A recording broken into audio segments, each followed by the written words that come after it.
The Michael Mystery, Chapter 10, Before the Door of the Spiritual Soul. First Contemplation, how Michael prepares his earthly mission supersensibly by the conquest of Lucifer. Michael's intervention in the evolution of the world and of mankind at the end of the 19th century appears in a remarkable illumination if we consider the history of spiritual life in the centuries that went before. In the early 15th century lies the moment from which the epoch of the spiritual soul first begins. Previous to this moment, a great change may be seen taking place in the spiritual life of mankind. One can trace how everywhere, previously, imaginations played through all men's outlook on the world. Particular persons, it is true, have, before this, already arrived in their soul's life so far as bare concepts. But the general soul life of the majority of mankind goes on in a mutual intermingling of imaginations and of mental conceptions drawn from the purely physical world. It is so with their conceptions about processes of nature, and also with their conceptions of events in history. What spiritual observation can discover in this direction is in every way confirmed by external testimony. A few instances may be mentioned here. The tales of historical events, which had lived in the minds and mouths of men during the preceding centuries, began to be written down just before the age of consciousness. And thus we have preserved from that period legends and such things which give a faithful portrayal of the manner in which men pictured history to themselves in the times before.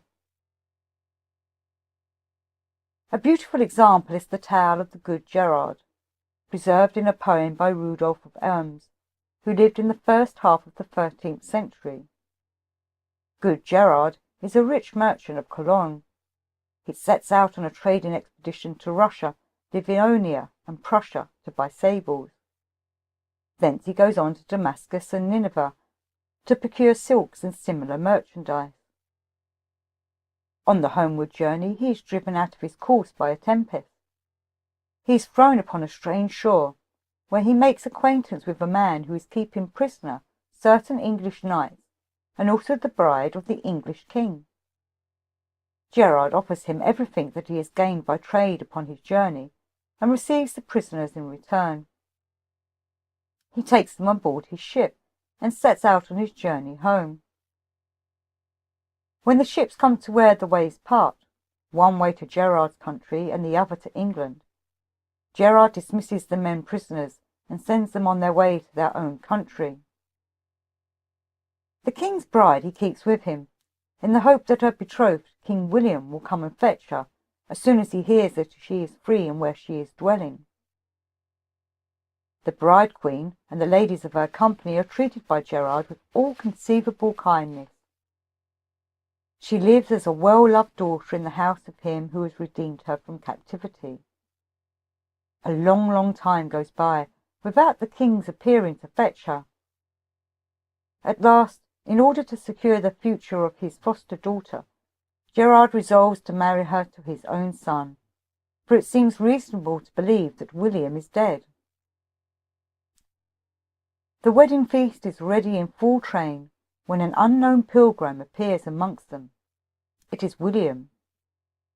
He had been long wandering about, seeking for his betrothed bride. She is restored to him, after Gerard's son has unselfishly resigned her. Both remain for a while still with Gerard, and then he fits out a ship to take them to England. Gerard is the first to be seen and welcomed in England by his former prisoners. All now attained to high dignities, and they at once want to choose him for their king. But he can tell them in reply that he is bringing them their own rightful king and queen. For they too had believed William to be dead, and were about to choose another king to rule the country, where everything had fallen into confusion during the long time that William had been on his wanderings. The merchant of Cologne rejects everything they offer him in the way of honours and riches, and returns to Cologne to live again as the simple merchant that he was before. The story is couched in the form that the Saxon Emperor, Otto I, journeys to Cologne to make the acquaintance of good Gerard. For the powerful emperor, in much that he has done, does not escape the temptation of looking for an earthly reward. Through acquaintance with Gerard, there is brought kingly home to him, by example, the untold good done by a plain man, the sacrifice of all the merchandise he had acquired in order to set prisoners free, the restoration of his son's bride to William, and then all that he performs in order to bring William back to England, and so on, without coveting any earthly reward whatever in return, but looking for his reward from the hand of God alone. In the mouths of the people the man goes by the name of the good Gerard. The emperor feels that he has received a powerful spur, religiously and morally, for acquaintance with a man so minded as Gerard. This story, of which I have here given the bare outline, so as not merely to allude by name to something little known, shows from one aspect very distinctly what was the constitution of men's souls in the age that preceded the dawning of the spiritual soul in human evolution. Anyone who lets the story, as told by Rudolf of Ems, work within him, can feel what a change has taken place in men's realization of the earthly world since the days when Emperor Otto lived. Looking thence to the age of the spiritual soul, we may see how the world has grown, as it were, clear to the vision of men's souls, in respect of their grasp of physical entities and physical processes. Gerard sails with his ships, so to speak, through a mist. He only knows each time one little bit of the world with which he has to do. In Cologne, one learns nothing of what is happening in England, and must go on for years in search of a man who is in Cologne. The life and possessions of such a person as the man on whose shore Gerard is cast on his homeward voyage first become known to one when fate carries one directly to the spot.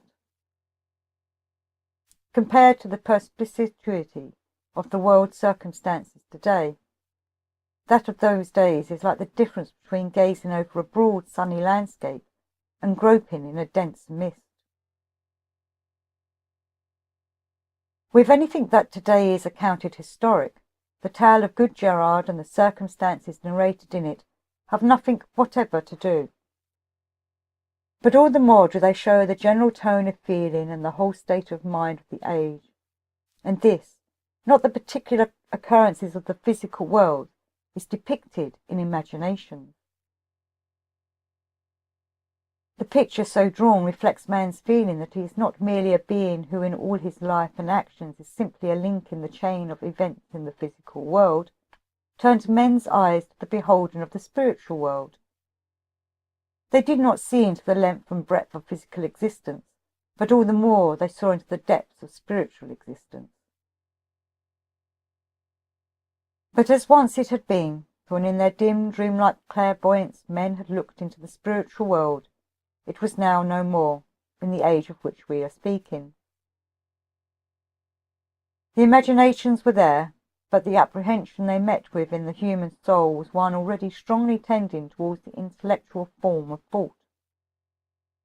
The result was that people no longer knew how the world which reveals itself in imaginations is related to the world of outer physical existence, and therefore to people who adhered with more penetration to the intellectual form of thought, the imaginations appeared to be free fictions with no actual reality.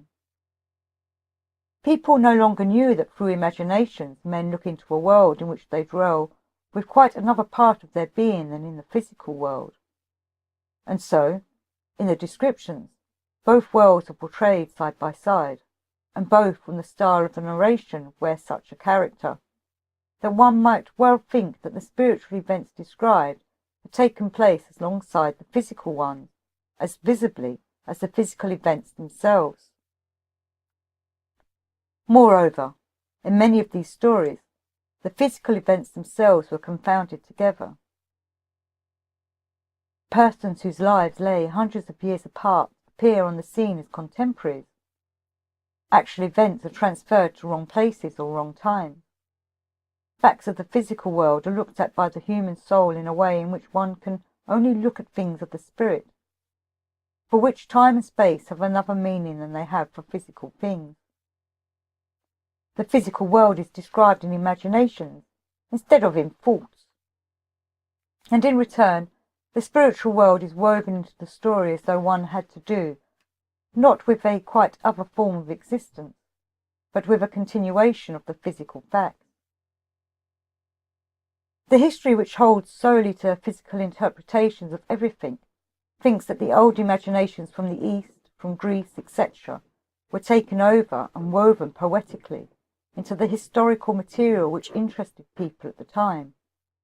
In the writings of Isidore of Seville, there was indeed a regular collection of old stories and legendary motifs. But this is a surface view of the matter. It can have a value only for one who has no sense of that other form of human soul life, which knows itself and its own external existence to be in direct touch with the spiritual world, and feels impelled to express in imagination what thus it knows. And if then, instead of the narrator's own imagination, he uses one that has been handed down in history and which he has made his own by familiarity, this is not the essential feature. The essential feature is that the soul's whole orientation is towards the spiritual world, so that the soul sees her own doings and all the proceedings of nature interwoven with the spiritual world. There is, however, a certain confusion observable in the style of narrative in the period just before the dawn of the spiritual soul. In this confusion, when viewed with spiritual understandings, may be seen the actions of the luciferic powers. The impulse which makes the soul adopt imaginations into a personal store of life experience corresponds less with the faculties that she possessed in primeval times through dreamlike clairvoyance, and more with those already in existence in the 8th to the 14th centuries. These later faculties were already impelling the soul more towards a thinking interpretation of what was perceived through the senses. The soul is placed betwixt the two, betwixt the old orientation, where all turns upon the spiritual world and the physical world is only seen as in a mist, and the new orientation, where all turns upon physical proceedings and spiritual vision, has grown dim. Into this unstable balance in the human soul is thrown the luciferic influence. The luciferic powers want to prevent man from coming to a complete orientation in the physical world. They want to keep him with his consciousness in spiritual regions that were suited to him in primeval times. They want to keep his dreamlike, imaginative world vision from the influence of that pure thinking which was trained to the understanding of physical existence. They are able, indeed, in a wrong way, to keep back his powers of vision from the physical world. But they are not able, in a right way, to keep alive his power of realizing the old imaginations. And so they leave him musing in imaginations, without being able quite to transport him in soul into these worlds, where imaginations have real validity. The effect of Lucifer's influence in the first beginning of the age of the spiritual soul is to transport man out of the physical world into the supersensible one that lies just on its borders. This may be seen clearly illustrated in the legend of Duke Ernest, which is one of the favourite stories of the Middle Ages and circulated far and wide. Duke Ernest comes into conflict with the Emperor, and the Emperor makes war unjustly upon him to destroy him. To escape these impossible relations with the head of the Emperor, Duke Ernest sees himself obliged to join the crusade which is on its way to the east. In the various adventures that now befall him before his journey reaches its end, physical things and spiritual things are interwoven in the legendary style above described. The Duke, for instance, comes on his journey to a race of men with heads like cranes. He is cast with his vessels upon the magnetic mountain, which attracts all ships by its magnetic power, so that people who came into the neighbourhood of the mountain cannot get away again, but are bound to perish miserably. Duke Ernest and his followers managed to escape by sewing themselves into skins and letting themselves be carried off by griffins, who are used to come down and prey upon the people who have been cast on the magnetic mountain.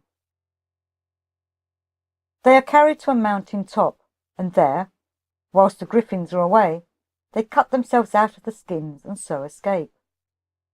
After further wanderings, they come to a people whose ears are so long that they can wrap them round their whole body like a coat, and then to another race of people with such big feet that when it rains they lie down on the ground and spread their feet over them like umbrellas.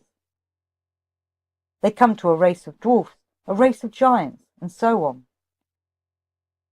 A great deal of this kind comes into the tale, as part of Duke Ernest's adventures upon his crusade.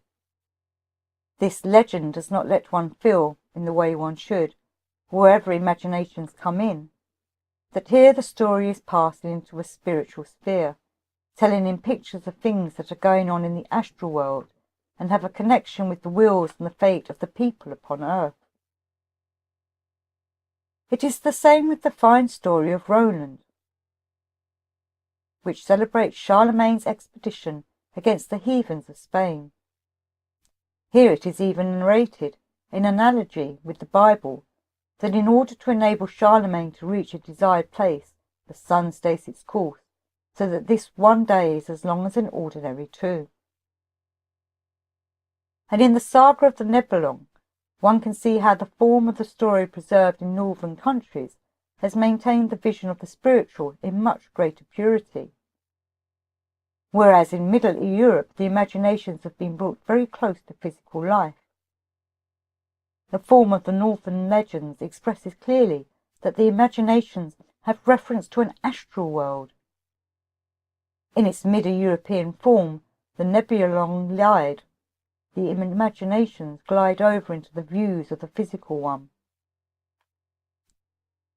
All this, examined with the eye of the spirit, shows that the entrance into the age of consciousness means growing out of a phase of evolution in which the luciferic powers would be victorious over mankind, if the spiritual soul, with its intellectual power, did not bring a new strain of evolution into man's being. That tendency to take their whole orientation from the spiritual world, by which men are confused and led astray, finds its check in the spiritual soul. Men's gaze is drawn out into the physical world. All that takes place in this direction helps to withdraw mankind from the bewildering influence of Lucifer. In all this, Michael is already working from out of the spiritual world on man's behalf. From the region above the senses, he is preparing his work for later. He gives to mankind impulses which conserve the primeval relation to the divine spiritual world, without this conservation assuming a luciferic character. Then, in the last third of the 19th century, Michael pushes forward and carries his action, which from the 14th to the 19th century has gone on preparatorily from the supersensible region into the physical earth world itself. It was necessary, for a while, that mankind should pursue their spiritual evolution in the direction of freeing themselves from a relation to the spiritual world which was threatening to become impossible. Subsequently, this evolution turned again, through Michael's mission, into paths which bring human progress upon earth once more into a relation with the spiritual world in which man can find health and wholeness. So Michael stands, in his working, between the world picture of Lucifer and the world understanding of Ahriman. The world picture turns, with Michael, to wisdom of itself as divine world working. And in this world working lives the care of Christ for mankind, which can thus disclose itself through Michael's world revelation to the human heart. Leading thoughts. The dawn of the age of consciousness. in the 15th century is preceded in the evening of the age of the intellectual or mind soul by an enhancement of luciferic activity, which lasts on for a while into the new period. The aim of this luciferic activity is unrightfully to preserve old forms of mentally picturing the world, and to keep man back from using the intellect to comprehend the physical life of the world and make himself familiar with it. Michael unites himself with man's activity in order that the emancipated power of the intellect may abide by its divine, spiritual parentage, not in a luciferic, but in a rightful way.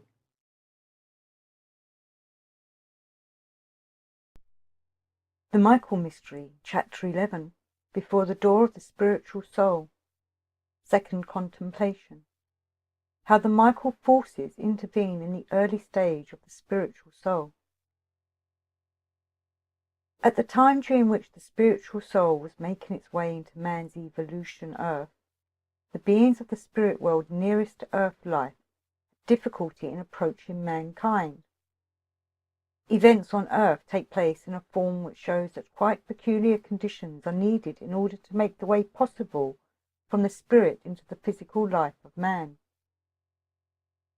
The very form they take shows, on the other hand, still, and often in a most illuminating manner, with what energy, where powers of the past are active and powers of the future beginning to act. One spiritual force strives against another spiritual force to find entry into mankind's earthly life. There begins a war between France and England, which lasts from 1339 to 1453, and for over 100 years throws everything into confusion.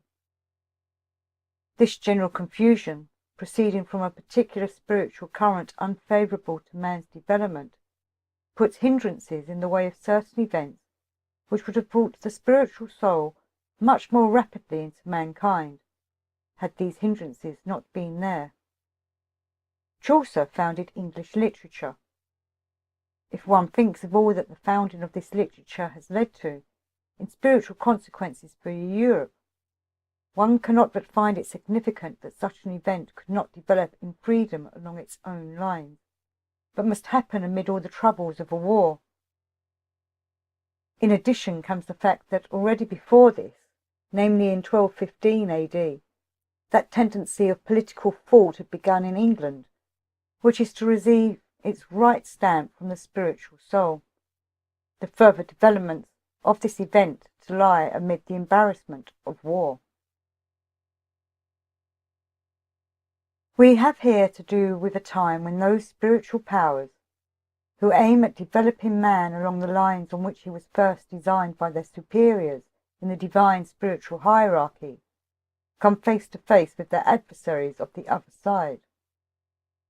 These adversaries are bent upon diverting man into other lines than those appointed him from the first. We would then be unable to employ the forces of his origin for his later evolution. His cosmic childhood would bear him no fruits. It would be a part of his being that ever more and more withered away. The result would be that man might fall a prey to the luciferic or the Ahrimanic powers, and his own special and peculiar evolution would be taken from him. Had the adversaries of mankind been able not only to put hindrances in the way, but to carry their efforts to complete success, the entrance of the spiritual soul might have been precluded. An event which displays with remarkable brightness the intervention of spiritual agencies in earthly affairs is the part played by Joan d'Arc, the Maid of Orleans, and her fate, 1412 to 1431. What she does has its impulses for herself deep down in the subconscious underlying grounds of her soul. She follows the blind promptings of the spiritual world. On earth reigns harassing confusion, with the aim of preventing the age of consciousness from coming in. Michael must prepare the way from the spiritual world for his later mission. He can do so where he finds human souls to receive his impulses. The maid is one such soul. He works too, though it be only possible in a lesser degree and less obviously for external historic life, through many other souls besides. In events such as the war between England and France, he is much against his opponent on the Ahrimanic side. The opposition that he meets with from the Luciferic adversary during this period was spoken of in the last contemplation. For this opponent may be seen quite peculiarly at work in the whole course of the events which followed the maid's appearance on the scene. All that here went on plainly shows that people were at a loss and no longer knew how to deal with such an intervention of the spiritual world in human affairs, and an intervention which could well have been grasped by men's minds and taken up too into their wills during the earlier times when imaginative understanding still existed among them. The earlier attitude towards such interventions had become impossible, since the intellectual or mind soul had ceased to be active. The attitude befitting the spiritual soul had not at that time yet been reached. Even today it is not yet achieved. It came to pass, therefore, that the shaping of Europe at that time was carried out by the spiritual world, without men having any understanding of what was taking place, without anything which they endeavoured to do having any influence worth mentioning in the process. One only need draw a mental picture of what would have happened in the 15th century had there been no Maid of Orleans, to recognise at once the importance of this event, in which the spiritual world was the ruling agent. There are people, indeed, who try to explain such a phenomenon materialistically. With such people, what makes it impossible to come to any reasonable understanding is that they wilfully twist round what is obviously spiritual and give it a materialistic aspect. It is plain to see from certain spiritual struggles also, in which men's minds are engaged, that mankind can no longer find their way without much difficulty to the realm of divine spirit, however intently they may seek it. These are difficulties which did not exist in the times when insight could still be procured for imaginations. Rightly to appreciate what is here meant, one has only to look in a clear light at the persons who stand out as philosophic thinkers. A philosopher cannot be regarded solely with a view to the effect which he has upon his age and the number of people who have adopted his ideas. He is much rather the expression, the manifestation in person of his age. What the greater part of mankind carry within them unconsciously as a disposition of soul, as unconscious feelings and life promptings, the philosopher puts into his ideas. As the thermometer registers the temperatures of its surroundings, so he registers the mental condition of his age. The philosophers are as little the cause of the psychology of their age as the thermometer is of the temperature of its surroundings. With this as a premise, let us look at the philosopher René Descartes, whose work lay in the time when the age of consciousness was already well begun. He lived from 1596 to 1650. The one slender support on which he rests his connection with the spiritual world is the inner realization, I think, therefore I am. In the consciousness of self, the central I, he tries to find reality, and only so much of it as the consciousness soul, the spiritual soul, can tell him. And on all the other problems of the spirit, he seeks to gain light by the intellectual method, by examining what guarantee the certainty of his own self-consciousness affords of the certainty of other things. He inquires in every case, in respect of the truths historically transmitted to him, are they as evident as this, I think, therefore I am? If he can affirm this, then he accepts them.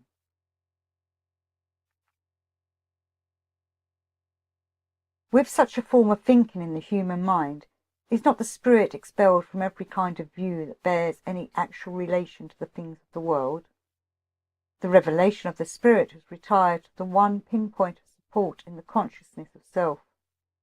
No other thing, in the immediate form of its appearance, reveals the spirit. Upon what lies outside the consciousness of self, no light of spirit revelation can be thrown, save immediately by the intellect working in the spiritual soul.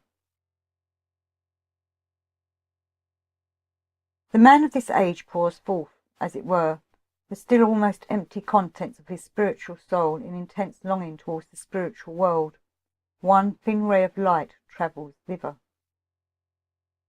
The beings of the spirit world on the immediate borders of the earthly one, and the souls of men upon earth, find it hard to come together. Michael's supersensible preparations for his common mission are only communicated under the greatest difficulties to the soul of man. We shall better comprehend the peculiar character of the tone of soul that finds its expression in Descartes if we compare this philosopher with Augustine, who, so far as external formulation, employs the same point of support for his realization of the spiritual world as Descartes does. Only, with Augustine, it is done out of the full imaginative force of the intellectual or mind soul. People find, and rightly, an affinity between Augustine and Descartes. Only the intellect of Augustine is the last remains of the cosmic one, whilst that of Descartes is the intellect that has already begun to make its entry into the individual human soul. Precisely by the road which the human mind has travelled in its searchings from Augustine to Descartes, it may be seen how the cosmic character of the thought forces disappears, and how the same thing reappears anew in the soul of man. Yet at the same time it can be seen under what difficulties Michael and the soul of man are able so to meet together that Michael can direct in man what he once directed in the cosmos. The luciferic and the Ahrimanic forces are both busily at work to prevent their meeting. The luciferic forces would only allow those things to come to expansion in man which were his in his cosmic childhood. The Ahrimanic forces, as their opponents, but yet in cooperation with them, want to develop those powers only which were acquired in the later ages of the world, and to let the cosmic childhood wither away. Under such circumstances of aggravated difficulty, the souls of men in Europe continued to digest those spiritual impulses which had made their way through the Crusades in the form of old ideas and world conceptions from the East into the West. In these ideas, the forces of Michael lived with peculiar strength.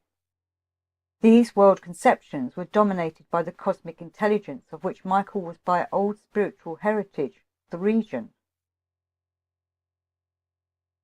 How could these ideas and world conceptions be taken up by human souls, since between these souls and the forces of the spiritual world there lay a gulf? They fell amidst the first faint beginnings of the spiritual soul. On the one hand, they met with the hindrance presented by the still feeble development of the spiritual soul. They drowned the voice of the spiritual soul, lamed its force. And on the other hand, they no longer met with a consciousness that drew strength from imagination. The human soul could no longer unite with them in full insight. People took them either quite superficially or else superstitiously. This state of men's minds must be clearly perceived in order to understand those movements in thought which are associated on the one hand with the names of Wycliffe, Huss, etc., and with the designation Rosicrucian on the other. Leading thoughts. At the beginning of the age of consciousness, the human soul develops her intellectual forces only as yet to a very small extent. There arises a lack of connection between what the soul yearns for in her unconscious underlying depths and what can be given her by the forces from the region where Michael is.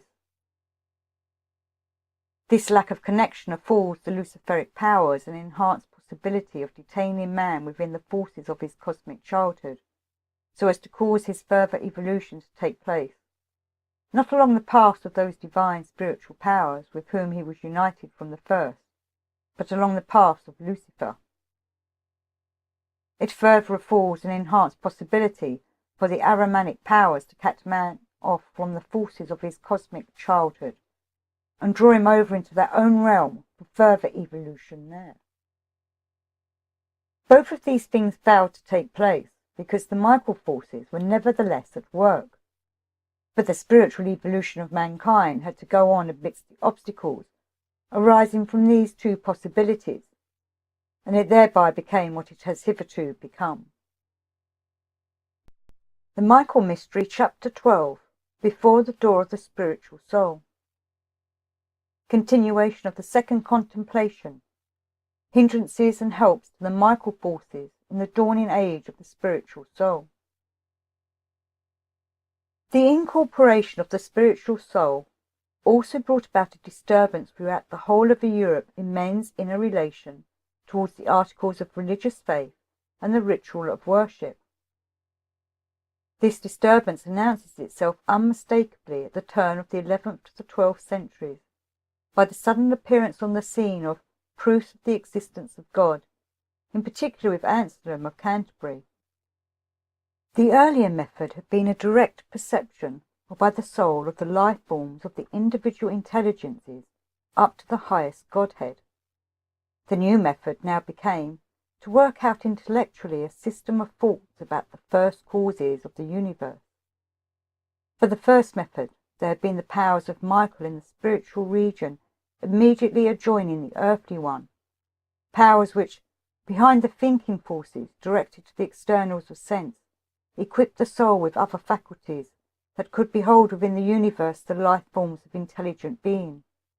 The second method required that the soul's link with the Michael's powers should be first fully developed. What happens in the field of religious worship is that, far and wide, from Wycliffe in England to Huss in Bohemia, over broad ranges of religious life amongst men, a doctrine so central as that of the sacrament of the communion begins to waver. In the sacrament of the communion, man can find individual human union with the spirit world which Christ had opened to him, for therein he could so unite himself with the being of the Christ that the fact of sensible union was at the same time a spiritual one. The consciousness of the intellectual or mind soul was able to picture such a communion for this soul still possessed ideas, both of spirit and of matter, which were closely akin to each other, so that the one could be conceived passing over into the other, matter into spirit. But such ideas must not be intellectual ones, of the kind that demand proofs for the existence of God. They must be such as still have something of imagination in them, for here can be felt in matter the active spirit at work within it, and in the spirit the striving after matter. Ideas of such a kind have the cosmic force of Michael behind them. If we only consider how much it was of which the foundations were shaken in men's minds at that time, how much of all that was involved in their most sacred innermost life. There were persons in whom the very essence of the spiritual soul shot forth its brightest rays, who, by the constitution of their souls, were united to the Michael forces with a strength which for others would only come centuries later. Individualities such as Huss, Wycliffe, and others came on the scenes. Following Michael's voice in their hearts, they used the ripeness of their spiritual soul to soar to a comprehension of the profoundest mysteries of religion. The intellectual power, now coming in with the spiritual soul, must, they felt, be able to bring within the range of our ideas what in ancient times had been sought and reached through imagination. In contrast to all this was the old historic position of the human soul, as traditionally handed down, which throughout large circles of mankind had lost all inner staying power. What is historically known as the disorder of the faith, which occupied the great reforming councils in the age when the spiritual soul first began to be active, is all involved with the life of those human souls who neither as yet felt the spiritual soul within them, nor could any longer draw from the traditional life of the intellectual or mind soul anything to give them inner strength and security.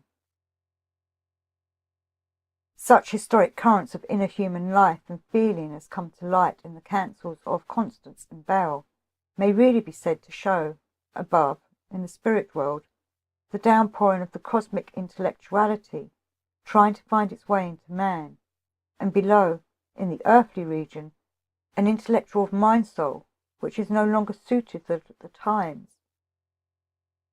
Between the two hover the Michael forces, looking back to their past union with the divine spirit world, and looking down upon the world of man, once united by the same bond, but which now has passed unavoidably into a sphere where Michael must send his aid from the spirit, with which he himself must enter into no inner union.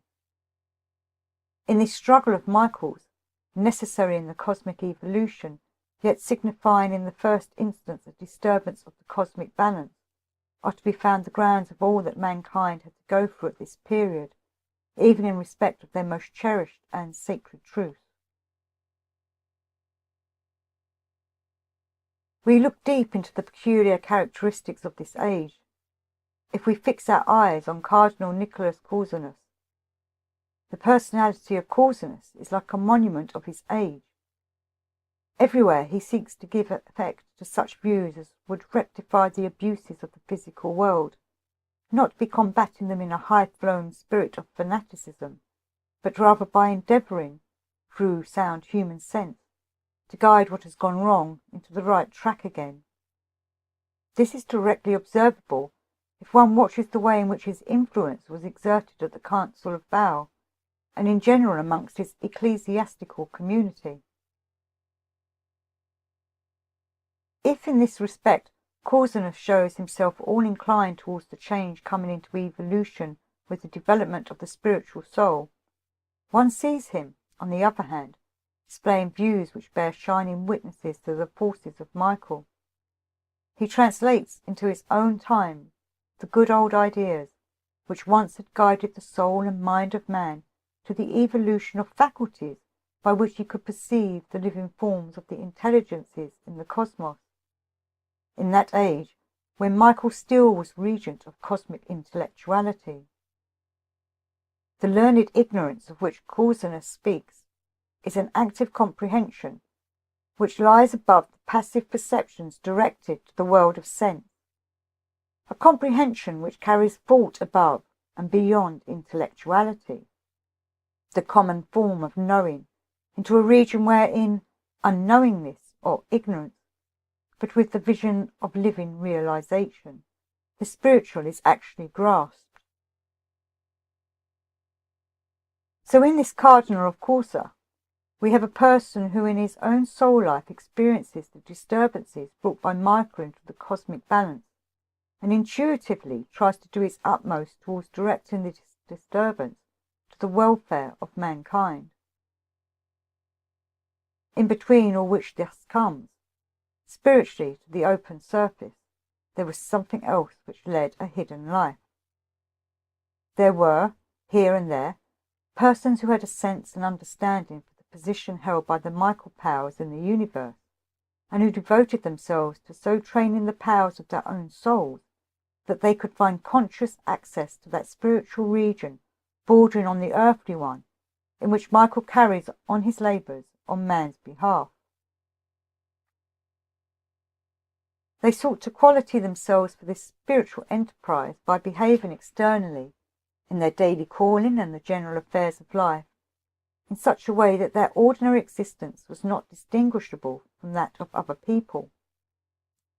In this manner, by fulfilling their duties in the normal way, in all love towards the things of earth, they were enabled to apply their inner man freely to the spiritual task above mentioned. What they did in this direction was their own concern, and that of those with whom they associated in secret.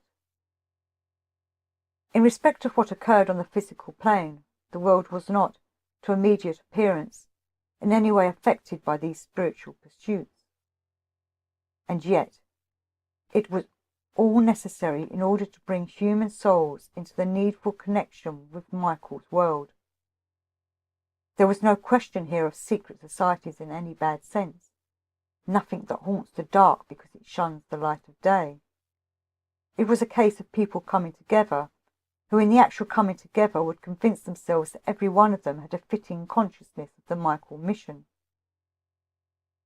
Those who are working together in this way do not then talk of their work before persons who, from lack of understanding, might only spoil the tasks on which they are engaged. These tasks, as we have seen, belong to spiritual streams which do not run within the borders of earthly life, but in the neighbouring spirit world, although they send their impulses across into this earthly life. The spiritual work to which allusion is here made is that of men who stand within the physical world, but work in union with beings of the spirit world, with beings who themselves do not enter the physical world, do not incarnate in it. We here allude to what is referred to in the world at large, in very little accordance with the facts, as the Rosicrucians. True Rosicrucianism lies along the same line of actions as that pursued by the Michael mission. It assisted on earth to prepare the spirit work of Michael, which it was his will to prepare for a later age. What this made possible we can best estimate from the following considerations. The difficulties, impossibilities indeed, which Michael meets with, as already described, in conveying his impulses to the souls of men, are connected with the fact that he himself will not bring his own being into any sort of contact with the physical presence of earth life. His will is to abide by the same interconnection of forces which existed for spirits of his kind, and also for men in the past. Any contact with that element with which man, being situated in present physical earth life, of necessity comes in contact could only be felt by Michael as a defilement of his being. Now, in ordinary human life, as we know, what the soul realizes in her spiritual life works on from thence into her physical earth life. Conversely, the physical earth life reacts upon the other, a reaction which, in particular, finds its expression in a man's tone of mind and in his inclination towards some particular feature of earthly life. Some such interaction of the two things is more especially the case, as a rule, though not always, with persons in public life. That is why, with many of the reformers, the obstacles to Michael's work were really very great. The Rosicrucians overcame this side of the difficulty by carrying on their external life with its earthly duties, quite apart from whatever they did in Michael's work. When Michael came with his impulses to the soul of a Rosicrucian, and met with what was there prepared for him, he in no way found himself exposed to the danger of coming upon earthly matter, for this was kept at a distance by the very thing which brought the Rosicrucian into union with Michael, the specially prepared constitution of his soul. In this manner, Rosicrucian will and purpose made for Michael a road upon earth, by which he could find the way to his own approaching earthly mission. Leading thoughts. At the beginning of the age of the spiritual soul, the emancipated intellectual power in man begins to busy itself in examining the truths of religious faith and worship. Man's soul life is thereby inevitably thrown into uncertainty. Essential realities which men had formerly realized in the inner life of the soul, they now seek to prove logically. Contents of religious ritual, which should be grasped in imaginations, they now try to grasp by logical deduction, and even to determine the forms accordingly. This is all connected with the fact that Michael, under all circumstances, is resolved to avoid every contact with the present earth world, on which man is obliged to set foot. But that, nevertheless, Michael has to remain with the stream of cosmic intellectuality, of which he was regent in the past, and to conduct it further within man. Hereby there arises through the Michael forces, necessarily for the progress of human evolution, a disturbance of the cosmic equilibrium.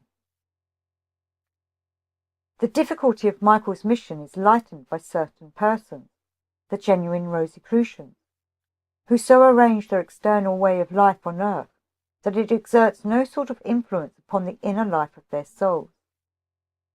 By this means they are able, in their inner life, to develop forces by which they can work with Michael in the spiritual field, without Michael's incurring the danger of becoming involved with the present doings of earth life, which for him would be impossible. The Michael Mystery, Chapter 13, Before the Door of the Spiritual Soul. Third Contemplation. Michael's sorrow over the evolution of mankind before the time of his earthly regency.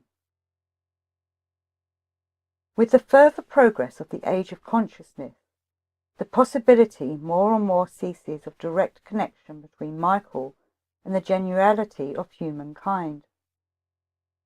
Into man's being enters in triumph the new humanized power of intellectuality, and out of it vanish those imaginative conceptions of the mind which show man the living forms of the cosmic intelligence. For Michael, any possibility of approaching man does not begin until the last third of the 19th century. Before then, approach can only be attempted by such roads as were those of the genuine Rosicrucians. Man looks with his fresh opening intellect at nature, and what he sees is a physical world, an ether world, in which he himself is not. Through the great ideas of Copernicus and Galileo, he gains a picture of the external, non-human world, but he loses the picture of himself. He looks at himself, and he has no possibility of arriving at any insight as to what he is. In the depths of his being is awakened that which is ordained to be the bearer of his human intelligence. With this, his eye combines. Man bears accordingly within himself now a threefold being.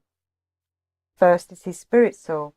He bears within him, manifested in physical etheric form, that being which at the very first, in the Saturn and Sun times, and repeatedly ever since, has given him a place in the realm of divine spirit. This is where man's being and Michael's being can join company. Secondly, man bears within him his later physical and etheric being, namely that which becomes his during the moon and earth times.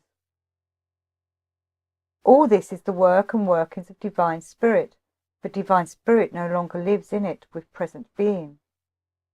It first becomes present again in living being when the Christ passed through the mystery of Golgotha. In that which works spiritually in man's physical and etheric body may be found the Christ.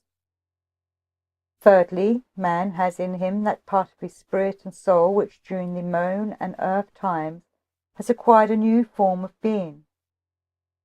In this part Michael has remained active, whereas in the part turned to the moon and earth he has grown ever more inactive. In the former it is he who has preserved to man man's divine images. This Michael could do until the dawn of the age of consciousness, and when the entire spirit and soul element in man sank, so to speak, down into the physical and etheric in order to fetch forth the spiritual soul. Luminously there arose in man's consciousness all that his physical body and his ether body could tell him about the physical and etheric in nature. There sank from before his vision what astral body and eye could tell him about himself. A time arises when amongst mankind there begins to stir a feeling that their insight no longer brings them to themselves. There begins a search after the knowledge of the human being. Men fail to satisfy their seeking by anything which the present can supply. They go back in history to earlier times. Humanism makes its appearance in the evolution of the human mind. Humanism becomes men's ideal object, not because they possess the human being, but because they have lost him. So long as they still possessed him, their soul, which animated the work of Erasmus of Rotterdam and others, would have worn a very different colour from anything that their humanism could give it. In Faust, later on, as rediscovered by Goethe, is the figure of a man who has utterly lost human being. Ever intenser becomes this search after man. For men have only two alternatives, either completely to blunt themselves to the awakening inner sense of their own being, or else to pursue this longing search for man, so that this search becomes an inherent element of their soul. Until the 19th century, in the spiritual life of Europe, the best men in every field are engaged in the pursuit of every variety of idea, historic, scientific, philosophic, mystic, all representing the endeavour in the intellectualized aspect of the world to discover man. Renaissance, spiritual new birth, humanism, all are rushing, storming indeed, after spirituality in a direction where spirituality is not to be found. In the direction where it is to be sought, impotence, illusion, bemazement, and everywhere, through it all, the Michael force is breaking through, in art, in learning, into the life of man, only not as yet into the young, rising forces of the spiritual soul. A tottering of all spiritual life, Michael, with all his forces, reaching back in cosmic evolution in order to find strength to keep in balance the dragon under his feet. Under these powerful exertions of Michael there arise the great works of the Renaissance, yet these are still a revival, by Michael's power, of the old life of the intellectual or mind-soul, not yet a working of the new soul forces. One can see Michael, full of anxiety as to whether, after all, he will be in a position to keep the dragon permanently in check, when he perceives how men are engaged in the one field only, trying to obtain from the picture they have just obtained of nature a similar picture of man. Michael sees the way in which men are observing nature and trying, out of what they call natural law, to construct an image of man. He sees how they depict it in their minds. This peculiarity in some animal becomes perfect. That combination of organic functions becomes more nicely adjusted, and so there arises man. But before the spirit eye of Michael, what arises is not man at all. What they think of as growing ever more perfected and more nicely adjusted is just a thought thing. No one can see it actually growing into fact, because the actual facts are otherwise. And thus men live with such thoughts of man in unsubstantial pictures, in illusions that have no being. They pursue an image of man, they think they possess it, but in truth there is nothing within their range of sight. The power of the Spirit Sun shines upon their souls. Christ is at work, but as yet they cannot heed him. The power of the spiritual soul is strong in their bodies, but into their souls it still will not enter. So may one hear the inspiration which Michael utters in his dire anxiety. May not this force of illusion in men give the dragon so much power after all, that it will be an impossibility for him, for Michael himself, to maintain the balance? Other individuals again endeavour with more inwardly artistic power to find the union between nature and man. Grandly ring the words of Goethe when describing in a noble book the work of Winckelmann. When the powers of man's nature are at work in whole and helpful unison, when he feels himself in the world as in one grand, fair, worshipful, and worthy whole, when the well-being of harmonious attunement fills him with a pure and free delight, then would the universe, were it conscious of itself, shout with joy at the attainment of its goal, and marvellingly acclaim the crown of its own life and being. The same impulse which inspired the mind of Lessing with flame of fire, which ensouled the world-wide vision of Herder, rings through these words of Goethe. And the whole of Goethe's own creative work is like a universal demonstration on all sides of this saying of his. Schiller, in his letters on aesthetics, has drawn the picture of an ideal man, one, as it rings in the words of Goethe, who bears the whole universe within himself and realizes it actually in social cooperation with other men. But where is this picture of a man drawn from? It shines like the morning sun over the spring earth, but it has entered into men's feelings from contemplation of ancient Greek man.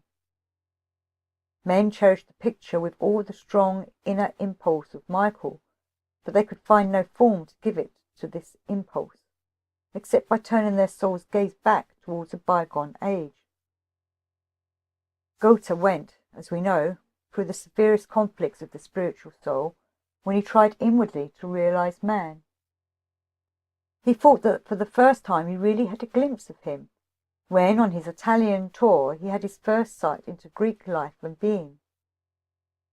He hastened away from the spiritual soul, striving forward in Spinoza to what, in the end, was but the dying embers of the intellectual or mind soul, only that Goethe succeeds in bringing an endless amount of this latter into the spirit soul, in his all-embracing view of nature.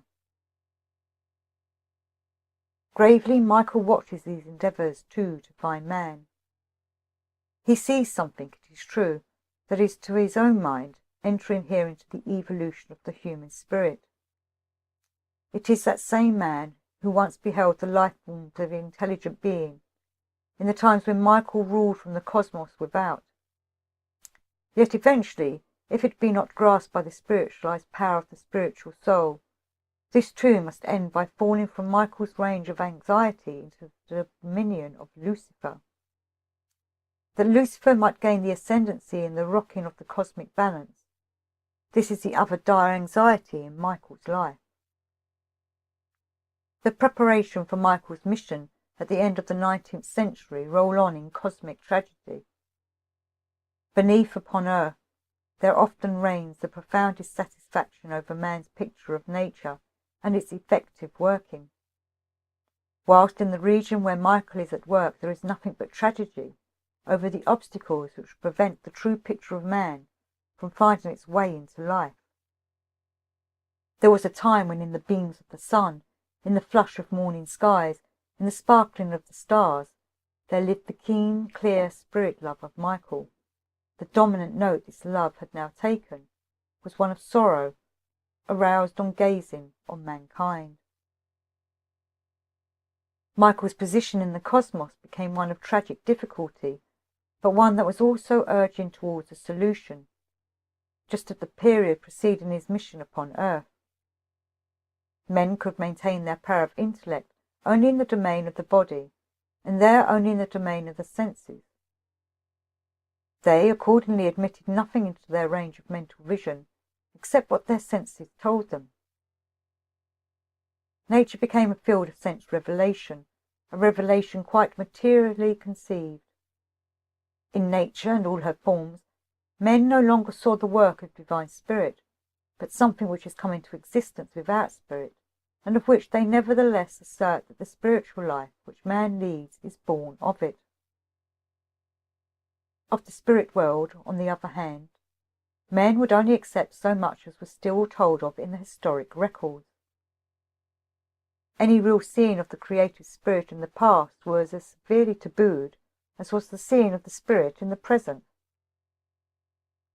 All that now remained living in men's souls came from that region of the external present world into which Michael does not enter.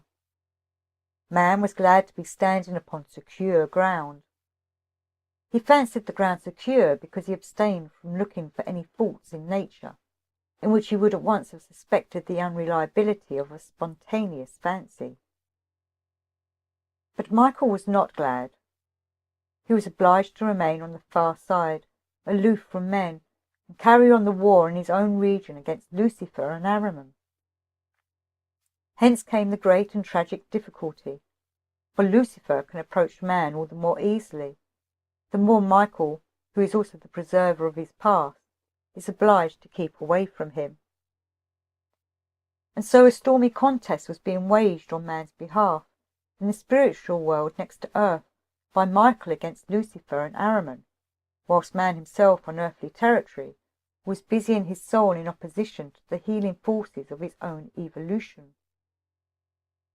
All this applies, of course, to the spiritual life of Europe and America. For Asia, it would be necessary to speak differently. Leading thoughts. In the very first period of the spiritual soul's evolution, man began to feel that the picture of mankind, of his own human being, which had hitherto come of itself imaginatively, was now lost to him.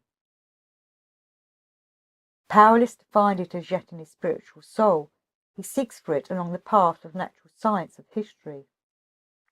He would like to revive once more within him the old picture of humanity. By this road, men do not come to the real fullness of the human being, they come only to empty illusions. But they do not see this. They look on these as things that gave mankind substantiation and support. And so Michael, in the time preceding his earthly regency, can only look with anxiety and sorrow upon mankind's evolution. For men condemn spiritual contemplation in any direction, and thereby cut themselves off from everything that makes a bond with Michael.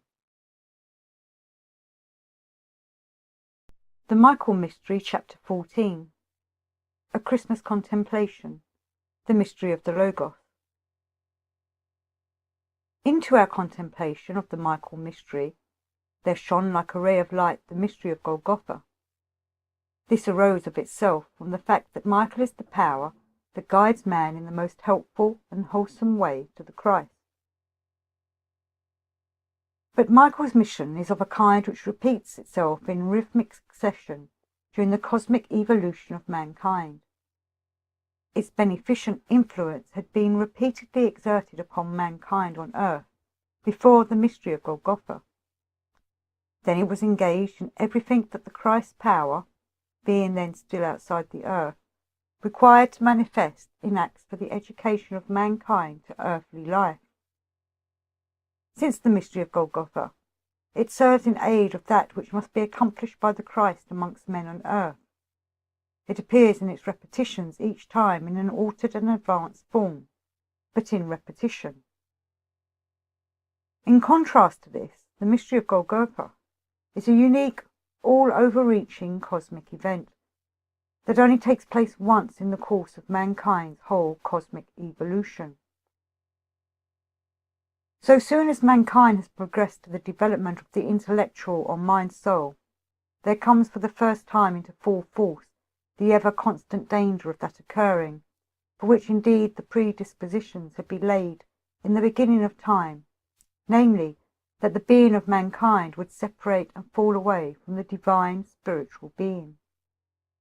And in the same measure as the human soul loses her fellowship with the life of the divine spiritual beings, there emerges round about her what today we call the world of nature. Man no longer sees his own living humanity in the divine and spiritual cosmos. He sees the lifeless work of divine spirit in the earthly world.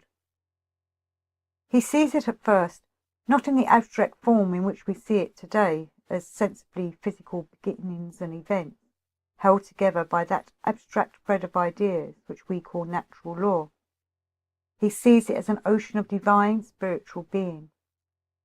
In all that he beholds, in the rise and wane of life in the creatures of the animal world, in the growth and budding of the plant, in springing fountain and flowing stream, in the gathering of wind and cloud, he sees the heaving and falling billows of this ocean of divine spiritual being.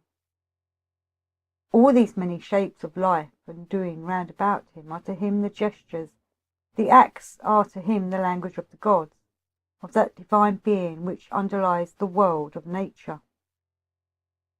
As, at an earlier time, man had watched the stations and motions of the stars, and seen therein the gestures, the acts, of the world divinities, and read therein their words, so now the facts of nature became the verbal expression for the earth goddess. For the divinity at work in nature was pictured in woman's form. Remnants of this kind of mental picturing remained as an imaginative content of the intellectual or mind soul, and occupied men's souls until late into the Middle Ages. Those who knew, the savants, talked of the acts of the goddess, when they wanted to bring the process of nature to men's comprehension. Only with the gradual ascendance of the spiritual soul did this view of a living, inwardly soul-endowed nature grow incomprehensible to mankind. The whole manner of viewing such things during the age of the intellectual or mind-soul recalls to mind the myth of Persephone and the mystery on which it is founded. Persephone, daughter of Demeter, is forced by the god of the underworld to accompany him down into his kingdom. This is finally settled in the form that she spends half of the year only in the underworld and dwells in the upper world during the other half. Grandly and powerfully does this myth still express the manner in which men once, in ages long gone past, had looked into the waxing, waning life of the earthly world and read what was behind it. All active impulses in the world proceeded in ancient times from the cosmic environment round about the earth. The earth herself was only just coming into being. She brought up her life form amidst the cosmic evolution from the forces at work in her surroundings. The divine spirit beings of the cosmos were the active shapers of Earth's being. And when the Earth was far enough advanced to become a self-existing cosmic body, then divine spiritual being descended upon her from the universal cosmos and became earthly divinity. This was a cosmic fact, perceived and recognized by the dreamlike clairvoyance of ancient man. Of this perceptive science there has remained the myth of Persephone. But what also has remained is the manner in which deep into the Middle Ages men endeavoured with their science to penetrate the secrets of nature. For they directed their gaze then, not as later, towards the impressions of the senses, that is, towards what shows upon the surface of the earthly world, but rather towards those active forces that work up onto the surface from the earth's inner depths. And these forces of the deep, these powers of the underworld, they saw acting in alternation with the action of the stars and the elemental forces of the earth's environment. There they see the plants, growing in all their manifold forms, displaying themselves in their gay show of many colours. There, through it all, are at work the forces of sun, moon, and stars, in conjunction with the forces of the earth's depths. The foundation is laid by the minerals. Their whole form of being bears the character of earthly descent from world beings. The stony rock thrusts itself up from the underworld by the strength alone of earthly forces, that once were heavenly ones. The animal world has not borrowed from earth the forces of the depths. It is brought into life solely by the world forces that work from round about, out of the earth's surroundings. Its beginnings, its growth, its fresh-fled life, its faculties of nourishment, its powers of motion, all these it owes to the forces that reign from the sun without upon the earth within. It propagates its kind under the influences of the moon forces which fall from without upon the earth. It makes its appearance in many shapes and kinds because of the stars, which from their different positions in the wide universe work from without upon animal life and give it form. But the animals are merely set down by the universe upon earth.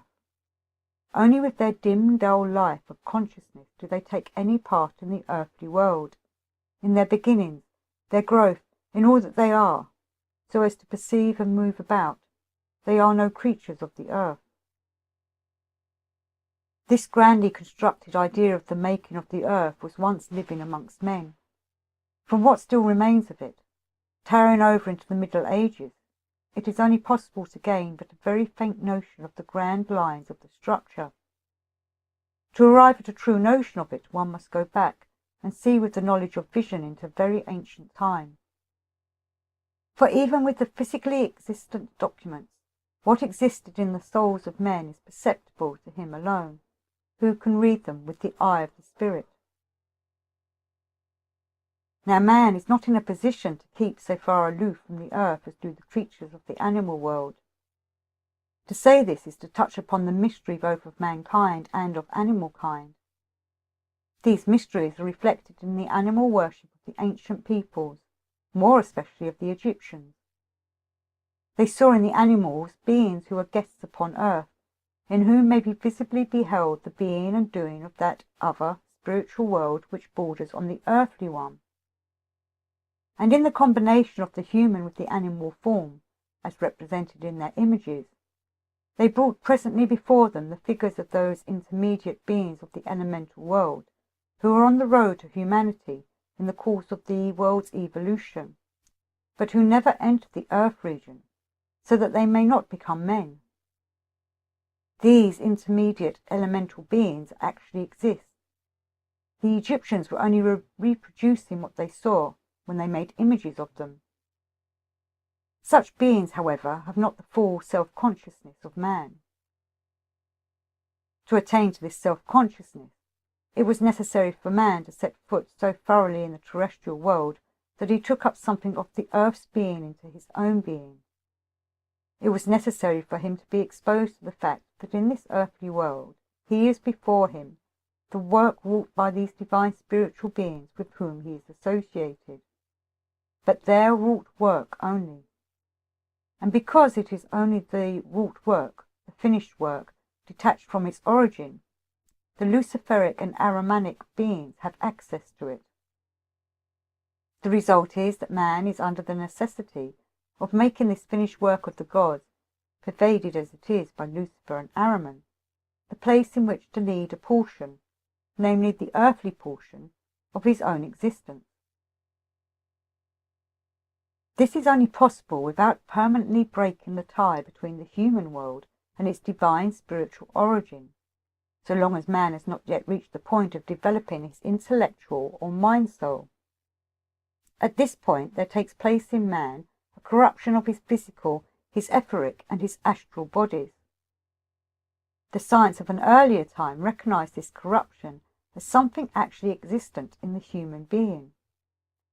It was known to be a necessary element in order that consciousness may progress in man to self-consciousness.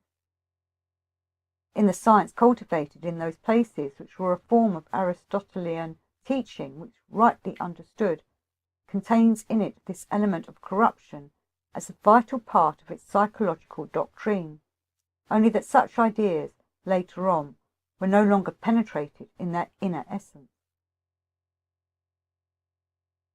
During the ages until the development of the intellectual or mind soul, man was nevertheless still so closely involved with the forces of his divinely spiritual origin that these forces were able, from their places in the cosmos, to hold in balance the powers of Lucifer and Ahriman by which he was beset on earth.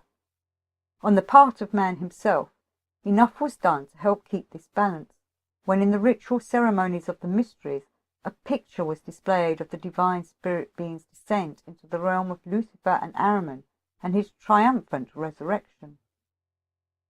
In the times preceding the mystery of Golgotha, we find accordingly in the religious rites of the different peoples pictorial representations of what then became, in the mystery of Golgotha itself, a reality.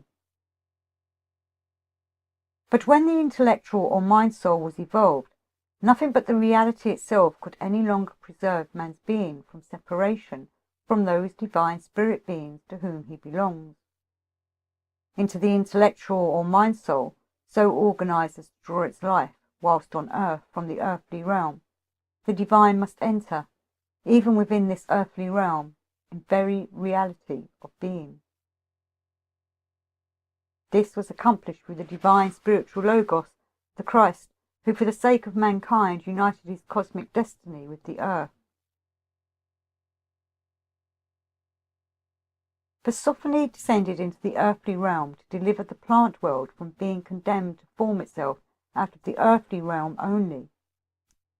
This is the descent of the divine spiritual being into earthly nature. Persephone too has a kind of resurrection, but yearly in rhythmic succession. Over against this event, taking place as a cosmic process upon earth, there is the descent of the Logos to save mankind. Persephone comes down in order to bring the natural world into its original relation to the skies. What here takes place is based on rhythm, for nature's events proceed in rhythm. The Logos came down into mankind.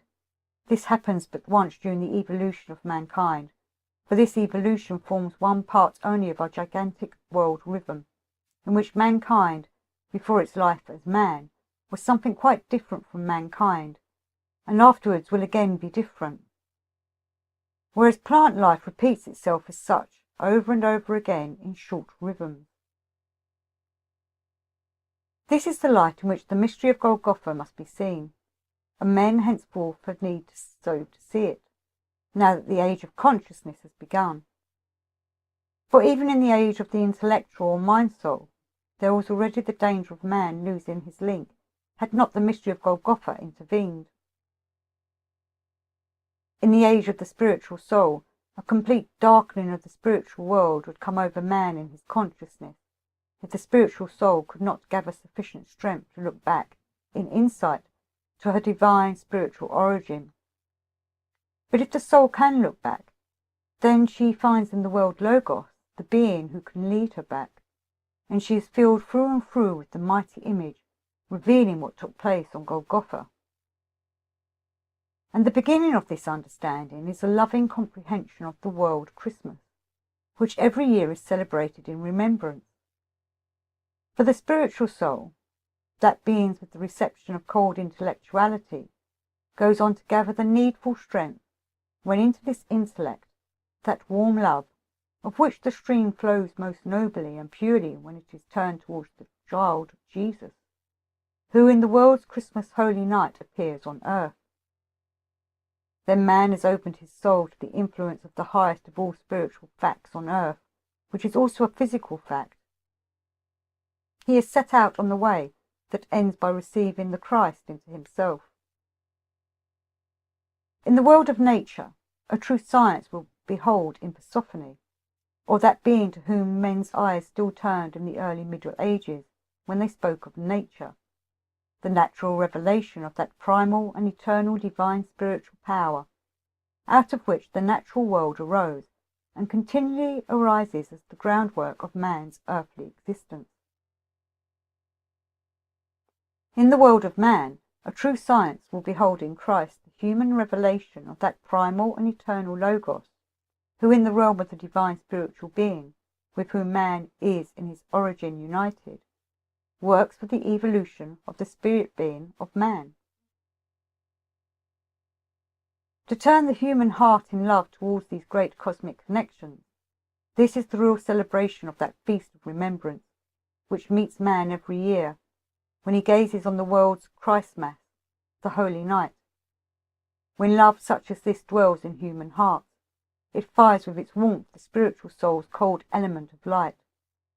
Were the spiritual soul condemned to remain unwarmed by such fire, man could never attain to its transformation in the spirit. He would either perish in the cold of intellectual consciousness, or would be condemned to remain in a form of spiritual life which never progresses to the evolution of the spiritual soul. He would then stop short with the evolution of the intellectual or mind soul. But the spiritual soul is not, of its own being, cold. It only appears so at the beginning of its evolution, because at the beginning it can only display the light element that is in it, and not as yet the world warmth, which it nevertheless precedes.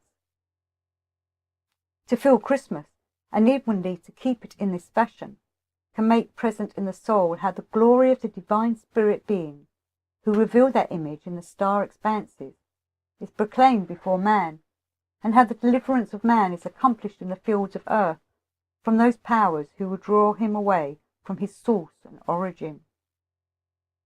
Leading force. That form of activity which is introduced by the micro forces into the evolution of the world and man repeats itself rhythmically, though each time in altered and progressive form, both before and after the mystery of Golgotha. The mystery of Golgotha is the unique, only once occurring, greatest event in the course of human evolution. It is impossible here to speak of any rhythmic repetition. For although this human evolution is part of our gigantic world rhythm, yet it is only one single, widely drawn out part of this gigantic rhythm. Before it became this single part, mankind was something else, essentially other than mankind. Afterwards, Michael will again be something else. In the course of human evolution, therefore, many Michael events take place, but only one event of Golgotha. In the swift rhythmic repetition of a year's cycle, the process of nature is accomplished by that divine spirit being who descended into the depths of earth in order to carry the spirit into this natural process. This being represents the ensouling of the natural world with those primal and eternal forces which must continue to work in nature, even as the Christ and his descent represents the ensouling of mankind with the primal and eternal Logos, whose work shall never cease its efficiency for mankind's salvation. The Michael Mystery, Chapter 15. Heavenly history, mythological history, earthly history, the mystery of Golgotha. In the spatial cosmos there stand in opposition to one another world expanse and earth centre. In the world expanse, strewn abroad as it were, are the stars. From the earth centre forces radiate forth in all directions to the world expanse. As man stands today in the world, in the present cosmic age, the stars in their shining and the earth forces in their working can only appear to him collectively as the accomplished work of the divine spiritual beings with whom his link is in the inner man. But there was once an age of cosmic history when this shining of the stars and these earth forces was still a direct spiritual revelation of the divine spiritual beings actively at work within his own being. Then came another age. The star heaven separated as a corporal existence out of the divine spiritual tide of activity. There arose what may be called the world spirit and world body. The world spirit is a multiplicity of divine spirit beings. They send their influences, in the earlier age, from the places of the stars upon the earth within. What there rained down in light from the regions of the world expanse, what radiated forth as forces from the earth centre, was in actuality the intelligence and the will of those divine spirit beings who were shaping earth and earth's manhood. In the ultra cosmic epoch, after the evolution of Saturn and Sun, this intelligence and will of the divine spirit beings became ever more spiritually inward in its workings. What they had actively been present in, present with their very being, became now the world body and harmonious ordering of the stars in cosmic space. Looking back upon these things in spirit, comprehending them in a spiritual world conception, one may express it thus. Out of the original spirit body of the world creative beings there arose world spirit and world body. The world body marks in stellar order the stellar movement, the way in which the gods were working, long, long ago in their intelligence and will. For the present age of the cosmos, what once lived in the stars as freely moving, freely shaping divine intelligence and will is now set fast in them as fixed law. What shines, therefore, from out of the star worlds today, to man upon earth within, is not the immediate expression of divine will and divine intelligence, but a sign, less stationary, to mark what this divine will and intelligence were long ago, even in the stars. In the marvellous star configuration of the heavens, waking wonder in the human soul, we may behold therefore a past manifestation, but not the present manifestation of the gods. But what is thus past in the glory of the shining of the stars is present in the world of the spirit, and man lives with his own being in this present world spirit. In the evolving forms of the world, we must look upon an ancient epoch of cosmic history, when world spirit and world body work together as a unity. We must keep before our eyes the intermediate epoch, during which they develop as a duality, and we must think forward into the future, into the third epoch, when the world spirit will once more absorb the world body into its sphere of action. For the ancient epoch, there could have been no calculating the constellations and the courses of the stars, for they were an expression of the free intelligence and the free will of divine spiritual beings. In the future, there will again be no calculating them. Calculation only has any meaning for the intermediate epoch of the cosmos. This, which is true of the constellations and the courses of the stars, applies also to the action of the forces which radiate from the earth centre into the world expanse. What there spring forth from the depths also becomes calculable. Everything tends from the earlier cosmic epochs towards the intermediate one, when the worlds of time and space become calculable, and when divine spirit, in its manifestations as intelligence and will, must be sought behind the calculable. This intermediate epoch alone affords the conditions under which mankind can progress from a dull, dim consciousness to a clear, free consciousness of self, to free intelligence and free will of his own. There had to come the time when Copernicus and Kepler calculated the world body, for the cosmic forces that served to bring about this moment were necessary to that development of human self-consciousness. The disposition for this self-consciousness was laid in an old age. Then came the time when it was advanced so far as to be able to calculate the distant world expanses. History begins to be played out upon Earth. There would have been no history had not the world expanse with all its stars become set in fixed constellations and orbits.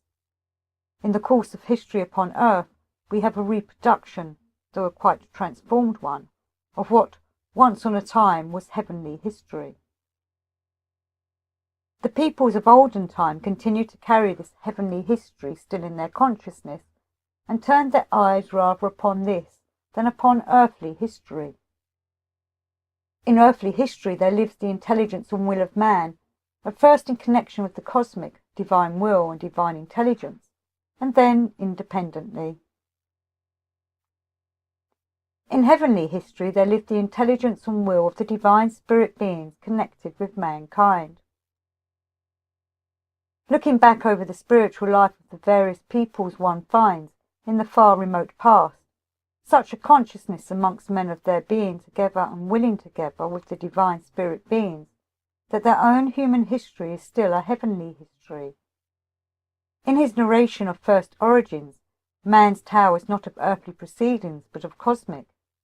Indeed, even for his own times, the times in which he is presently concerned, that which goes on in his earthly surroundings seem to him so insignificant in comparison with what is going on in the cosmos, that he disregards the former and only pays attention to the latter.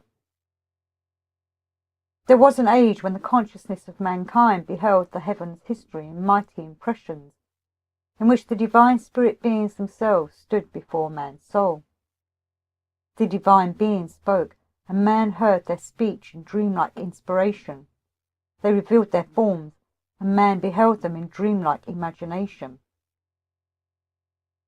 This heavenly history, which for a long while filled men's souls, was followed by a mythical history, now for the most part regarded as old poetic fiction. This mythical history links together heavenly doings and earthly doings. Heroes, for instance, came upon the scene, superhuman beings. These are beings who stand higher than men in their evolution. Men at a particular time, for instance, have only developed the different parts of man's being as far as the sentient soul. The hero, however, has already evolved what will one day take its place in man as spirit self. The hero cannot directly incarnate in a physical body under earthly conditions, but he can do so by going down into the physical body of a human being, and thus enabling himself to work as a man amongst men. In the initiates of earlier ages we have beings of this kind. The actual fact, with regard to all these things which occurred in the course of the world, is not simply that mankind in the successive periods of history pictured things in one way or another in their own minds, what actually took place between the more spiritual, incalculable world and the corporal, calculable one itself underwent a change. Only this much may be said. Long after the actual conditions had changed in the world, human consciousness, in one or another of the peoples, still clung to a view of the world which corresponded to a far earlier reality. At first it was so that human consciousness, which does not keep pace with the progress of cosmic events, still really saw the things of old. Then came a time when spiritual sight grew dim, and the old things were only maintained by tradition. Thus in the Middle Ages, people still traditionally pictured in their minds an intervention of the heavenly in the earthly world, which was no longer seen since the power of pictorial vision no longer existed. Moreover, the evolution of the various peoples in the earthly sphere is such that they maintain one or another view of the world with its corresponding picture for varying lengths of time, so that there are living alongside one another views of the world which by their essential character should be living after one another. The different views of the world, however, existing amongst the different peoples, did not proceed only from this, but also from the fact that these different peoples, according to their dispositions, saw different things. Thus the Egyptians saw that world in which there are beings who long ago stopped short on the road to human evolution and never became earthmen, and they saw man, after his earth life, in all that he had to do with beings of this kind. The Chaldean people saw rather how spiritual beings, both good and evil, from beyond the earthly sphere, entered into earth life to influence its course. To the ancient heavenly history, properly speaking, which extends over quite a long period of time, there then succeeds the mythological history, which is shorter but still long in comparison to the subsequent period of history proper. As I described, men in their consciousness leave go but reluctantly of the old views, in which gods and men are pictured as fellow actors in a common field. Proper earthly history had long been in existence ever since the development of the intellectual or mind soul, whilst men were still thinking in the sense of what had been in former times. Only with the first opening flower of the spiritual soul did men begin to turn their eyes upon history in the proper sense. Now, in the human spirit working in earthly history, loosed from its tie with the divine spirit, men have the possibility to realize within themselves free intelligence and free will. So the weaving of the world process in which man is interwoven moves on, between the altogether calculable and the workings of free intelligence and free will. Under the joint action of both, the world process is manifested in every variety of shade betwixt the two. In his life, as he leads it between birth and death, man has ready laid for him in the calculable as a foundation, the bodily groundwork upon which to unfold the free incalculable of his inner spiritual soul life. His life between death and new birth is passed in the incalculable, yet in such a way that in his inner life of soul and spirit, the calculable is revealed to him in thought. Thereby, out of this calculable, he becomes the architect of his next earth life. In history, the incalculable is played out on earth, an incalculable with which, however, the calculable is interwoven, if only in feeble measure. Against this order established between calculable and incalculable by the divine spiritual beings who have been associated with man from the beginning of all things, against the harmonizing of the cosmos through measure, number, and weight, stands the opposition of the Luciferic and Ahrimanic beings. Lucifer can combine with his own form of being, as he has made it, nothing calculable. His ideal is the cosmic unconditioned action of intelligence and will. This Luciferic tendency is one fitly suited to the world's order in those fields where freedom should rightly rule events. and there Lucifer is justly the spiritual helper of mankind in their evolution. Without his aid, freedom would never make its way into man's spiritual and soul life, built as it is upon a calculable bodily basis. But Lucifer would like to extend this tendency to the whole cosmos, and here his activity becomes a war against that divine spiritual order to which man originally belongs. Here Michael intervenes. With his own being he stands in the incalculable, but he dresses the balance between the incalculable and that calculable which he bears within him as a world fault received from his gods. The Ahrimanic powers stand otherwise in the world. They are the complete opposite of the divine spirit beings with whom man is originally connected.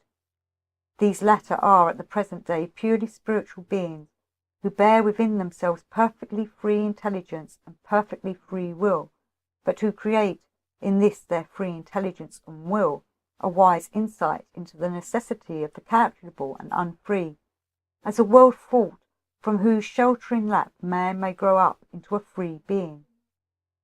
And with all the calculable, with this world fault of the cosmos, they are united in love. This love streams from them throughout all the universe.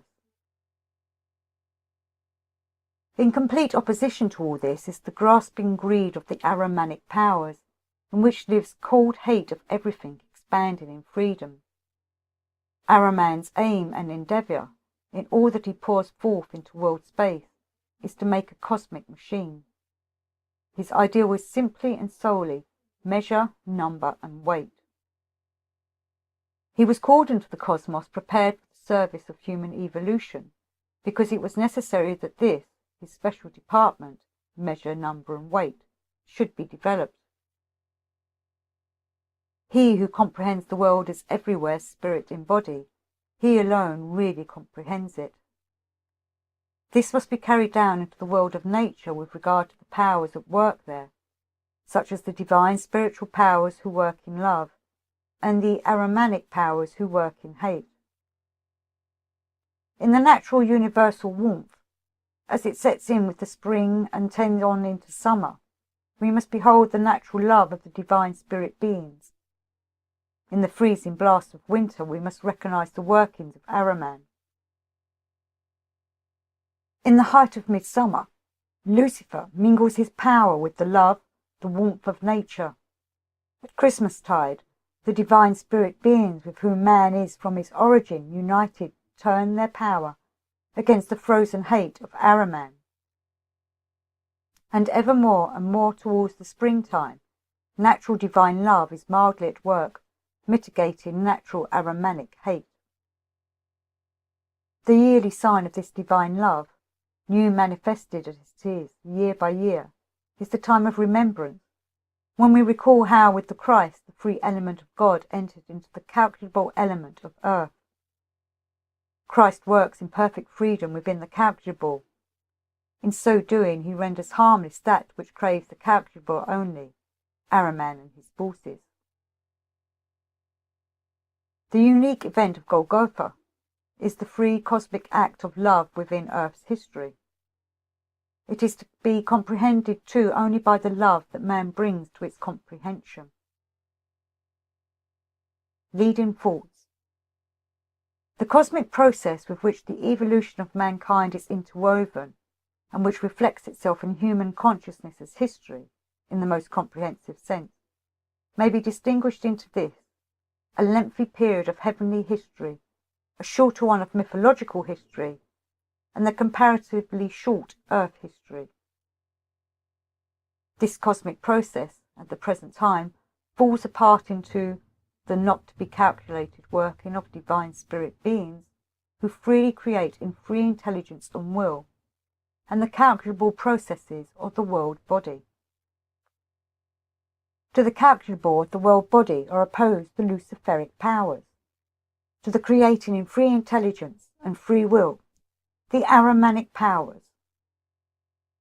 The unique event of Golgotha is a free cosmic act which originates in world love and can only be comprehended by man's love. The Michael Mystery, Chapter 16.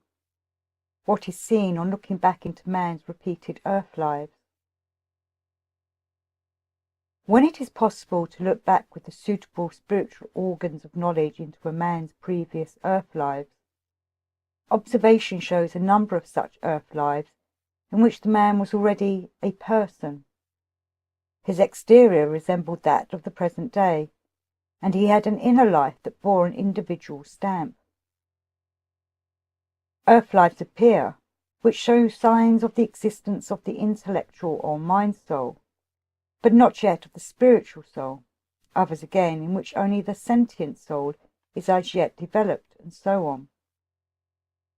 This was so in the ages of earthly history, and has been so already for a long time before. Pursuing the observation, however, one comes back to ages in which it was not yet so. There one finds man, both in respect of inner life and outer habit, still interwoven with the world of the divine spiritual beings. Man is there an earth man, but not yet detached from divine spiritual being, thinking and willing. In still earlier times, a detached and separate man vanishes altogether from sight. There is nothing to be seen but divine spirit beings holding man within their lap. These 3 stages of his evolution man has gone through during his time on earth.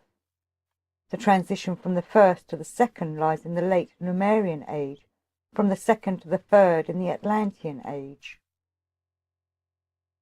Just as, in his present earth life, man carries everything that has entered his life as a memory within him, so too he carries within him as cosmic memory everything which he has gone through in the manner above described. What is the soul life on earth? It is the world of memories, open every moment to take in new perceptions. In this interplay of memory and new experience, man lives his inward earthly life. But this inward earthly life could never come to expression if there were not still existing at the present time in man, as a cosmic memory, those things that one sees when one looks back in spirit to the first stage of his growth to earth manhood, when he was not yet detached from the divine spirit beings. Of what then went on in the world, all that remains in living existence upon earth today is the process carried out in the human nerves and senses system. In external nature, all the forces which were active in those times have died out, and are only to be seen in their dead forms. Thus, in the thought world of man, there is living as present revelation something which, to have earthly existence, must have as its basis what had been evolved in man before ever he attained individual life on earth. In the life between death and new birth, man every time goes anew through this stage. Only that into the world of divine spirit beings, who now again receive him even as once they bore him within themselves, he now carries his own full individual entity, in the form it has acquired during his lives on earth. He is between death and new birth, both in the present and at the same time in all the time through which he has travelled in recurring earth lives and recurring lives between death and new birth. It is otherwise with what lives in the human feeling world. This feeling world of man is connected with experiences which followed immediately after those in which man as such was not yet revealed, with those experiences, namely, which man lived through as man, indeed, but not yet detached from the divine spiritual being, thinking, willing. There would be no world of feeling for man to disclose at the present day, if the foundations from which it springs were not laid in his rhythmic system. In this rhythmic system we possess the cosmic recollection of the second stage of man's evolution described above. Thus in man's feeling world there are working together his human soul life of the present and the after effects of an olden time. In the life between death and new birth, the time of which we are here speaking, with all that fills it, is known to man as the bounds of his cosmos. What the starlit sky is to man in his physical life, the same part is played for him spiritually in his life between death and new birth, by his existence, between his complete union with the divine spirit world and his detachment from it. There, shining at the worlds born, he sees not the physical heavenly bodies, but in the place of each star the collective group of divine spirit beings who are in reality the star. And in connection with the will only, not with feeling nor thought, there lives on in man whatever those earth lives have to show, which begin on observation, to display cosmos and gives man his exterior form, remains reserved in this exterior form as a cosmic recollection. This cosmic recollection lives on as forces in the human form. These are not directly the forces of the will, but of that which gives in the human organization the groundwork for the will forces. This is a region of man's being which lies outside the worlds born, in his life between death and new birth. Man there conceives of it as of something that will again be part of his human existence in his new earth life. In his nerves and senses system, man is today still bound up with the cosmos in the same manner as he was when he showed only as a first life seed amid the divine spiritual being. In his rhythmic system, man still lives today in the cosmos as he lived when he already was man, but not yet detached from divine spiritual being. In his metabolic and limb system, the basis for the development of will, man's life is such that he has working on in this system the after effect of all that he has gone through in his personal, individual earth lives, ever since these began, and also in the intervening lives between death and new birth. From the forces of earth, man has that alone which lends him the consciousness of self. The physical bodily basis too of this self-consciousness is an effect of the earth's action. Everything else in the human being is extraterrestrial and cosmic in its origin. The astral body is conveyor of sensation and thought, together with its etheric and physical basis, all the life stir of the ether body, and even all that is working physically and chemically in the physical body. All this has its origin beyond the earth. Strange as it may seem, the physical and chemical action which takes place within man is not derived from the earth. That man develops this extra-earthly cosmic life within him is the work of the planets and the other stars. What he develops in him by their aid is carried by the sun and its forces to the earth. The human cosmic is by the sun transplanted to earthly territory. By virtue of the sun, man lives as heavenly being upon earth. That property only whereby man exceeds the limit of his human form, the capacity to bring forth his kind, is a gift of the moon. Of course, these are not the only effects of the sun's and the moon's action. Highly spiritual effects proceed from them also. When the sun, about Christmas time, begins to gain increasing power for the earth, this is its action in the physical earthly sphere, exhibited rhythmically in the cycle of the year. It is an expression of the spirit in nature.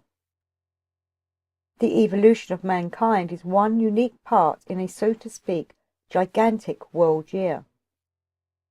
In this world year it is World Christmas, or Holy Night, when the sun does not merely act on the earth through the spirit of nature, but when the soul of the sun, the Christ spirit, comes down from above into the earth.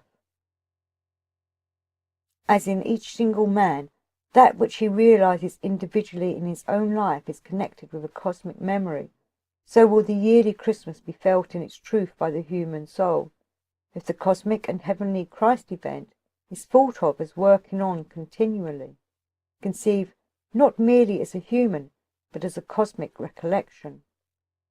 Not man alone at Christmas time celebrates in remembrance the descent of the Christ, but the cosmos also.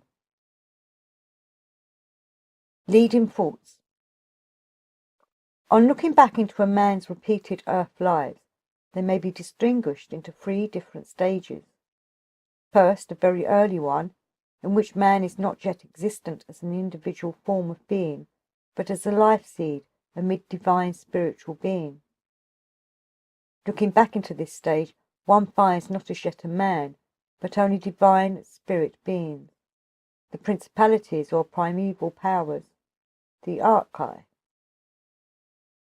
Following on this comes a middle stage in which man is already discernible as an individual form of being, but not yet detached from the thinking and willing and being of the divine spiritual world. He has not yet at that time his present personality, which is involved with his appearance on earth as an entirely distinct being, detached from the divine spiritual world. The third stage is the present one. Man realizes himself as he stands forth in his own human form, detached from the divine spiritual world, and he realizes the world as an environment over against which he takes his place as an individual personality. This stage began in Atlantean times.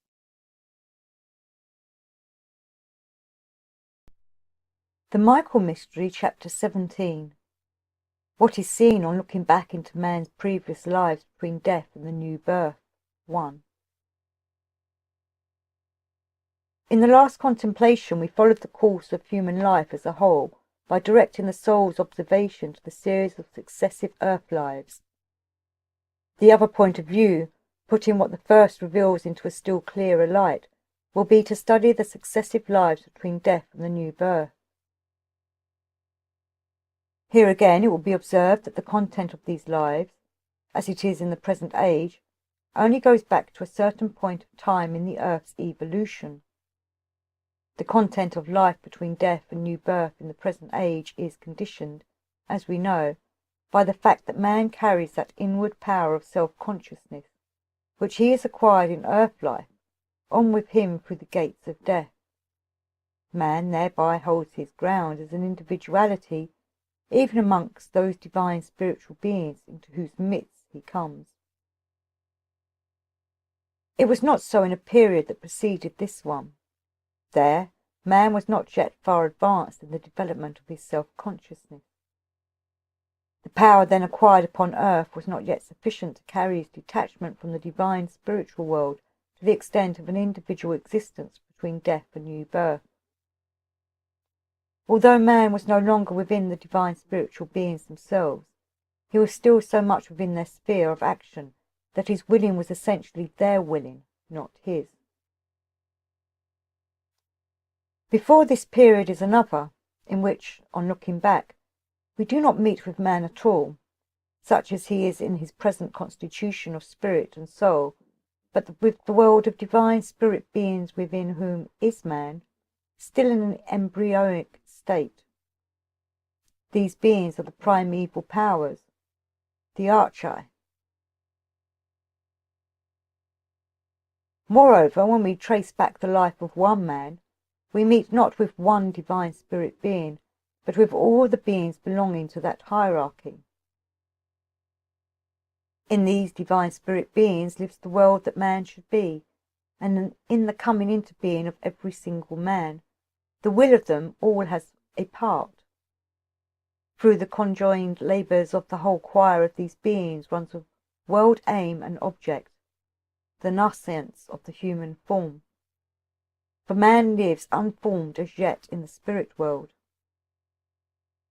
It seems strange, perhaps, that even for one man alone the whole choir of divine spiritual beings should be working together. But so before them has worked the hierarchies of the exousiai, dynamis, Kyriotatius, thrones, cherubim, and seraphim, throughout the moon, sun, and Saturn evolutions to bring man into being. What had before resulted, a kind of pre-man, on Saturn, Sun, and Moon, had no uniform shape. There were some pre-men of this kind with whom the organisation tended more towards a limb system, with others again more towards a breast system, with others again more towards the head. these were real men nevertheless. They are only called pre-men here to distinguish them from the alter stage, in which all the systems are seen blended together in the human form. The differentiation in these pre-men goes even further. One might speak of heart men, lung men, and so on. The hierarchy of primeval powers regarded as their especial task to lead over into one common human form all these pre-men, whose soul life corresponded also to their one-sided formation. They take man over from the hands of the exousiae. In fault, the exousiae had already made out of the multifariousness of man a unity. But with them this unity was still an ideal form, a world thought form. From this, the archaea shaped the ether form, but in such a way that in this ethereal form were already contained the forces for the future development of the physical form. A tremendous prospect opens up in contemplation of these facts. Man is of God's the ideal, of God's the end and aim.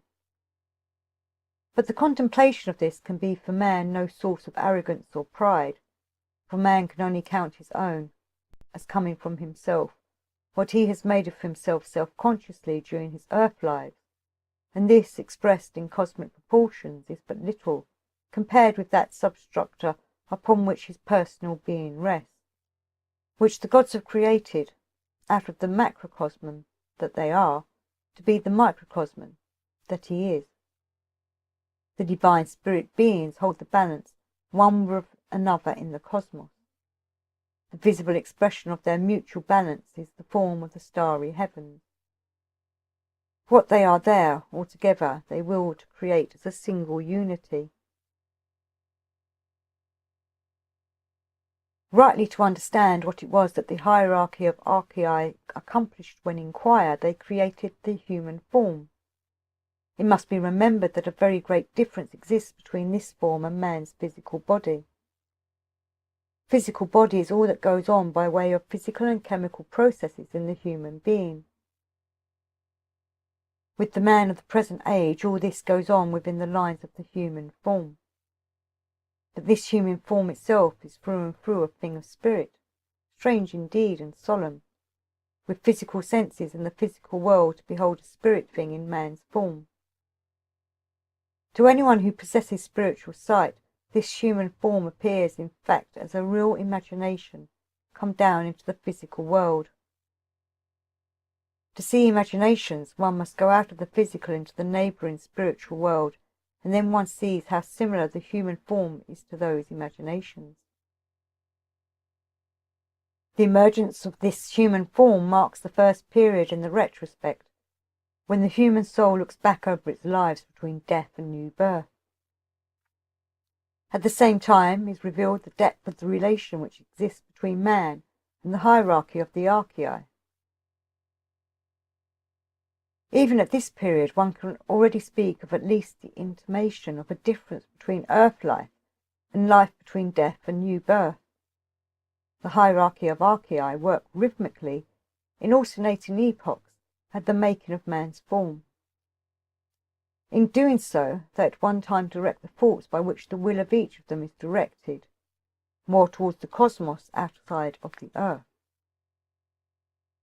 Another time they gaze down upon the earth, and the combined influence of what comes from the earth and what comes from the cosmos outside the earth gives shape to the human form, which is thus an actual expression of man's being, at the same time a terrestrial and an extraterrestrial cosmic being.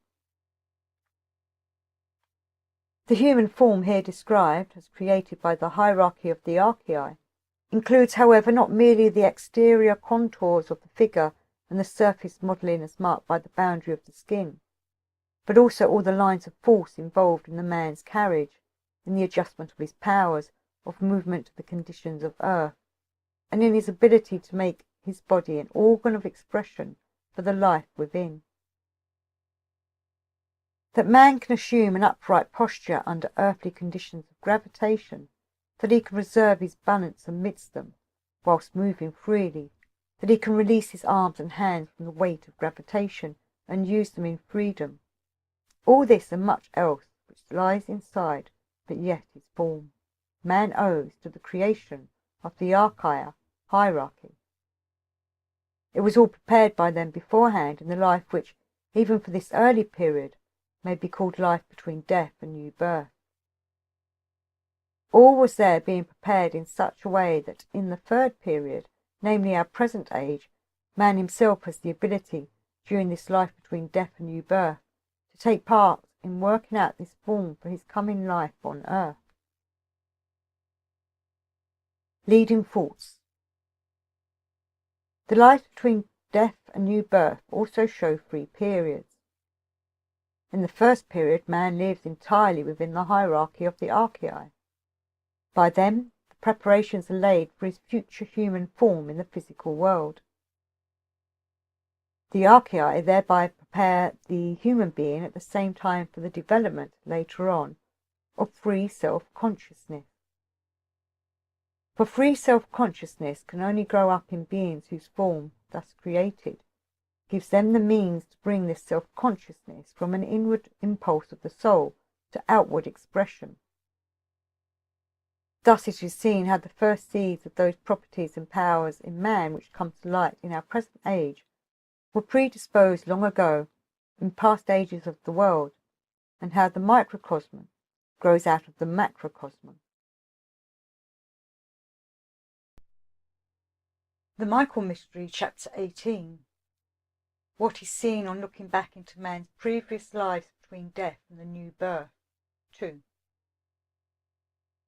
In a second period, man passes from the domain of the archaea into that of the archangels. With these, however, he is not bound up in such a bodily, spiritual manner as he was with the archaea. With the archangel hierarchy, his connection is a more spiritual one. It is, nevertheless, so intimate that one still could not speak at this period of man's being in any way detached from the spiritual world. From the archangel hierarchy, man receives for his ether body what, in this body, corresponds to the form in the physical body, which he owes to the archaea. Even as the physical body is adapted by its form to the earth, to be the vehicle on earth for man's self-consciousness, so is the ether body adapted to the conditions of extra-earthly cosmic forces. In the physical body lives the earth, in the ether body lives the star world. All that man bears within him of inner forces, so that, while being upon earth, he yet frees himself from the earth in posture, movement, and gesture. All this he owes to the creation of the archangels in his ether body. As the earth forces live by means of its formation in the physical body, so in the ether body there live those forces which from all sides, from the circumference of the cosmos, stream in towards the earth. The earth forces that live in the physically apparent formation of the body are such as make the form a comparatively fixed and final one. The outlines of the man remain, with some subordinate changes, fixed for this entire earth life, his aptitude for movement hardening to set habits, and so on. With the ether body, all is in continual motion, reflecting the changes in the constellations of the stars during human earth life. Even with such changes in the heavens as day and night, the ether body adapts its form accordingly, but also in accordance with the particular changes which take place between its own birth and death. The adaptation of the ether body in this manner to the heavenly forces is in no contradiction to what has been spoken of elsewhere as the gradual detachment of the starry heaven from the divine spirit powers. It is true that in very olden times there dwelt in the stars the living will of gods, the living intelligence of gods, whereas in later times all this passed over into the calculable. The gods no longer act directly upon man through what has now become their finished work. Man, however, gradually comes through his ether body into a relation of his own with the stars, just as through his physical body he comes into a relation of his own with the gravity of earth. what man collects and fits into himself when he comes down out of the spirit world to be born upon earth, his ether body, which gathers into itself the cosmic forces from beyond the earth, was created by the archangel hierarchy during this second period. A very important thing which man acquires through this hierarchy is that he belongs to a group of people upon earth. Men are differentiated over the face of the earth.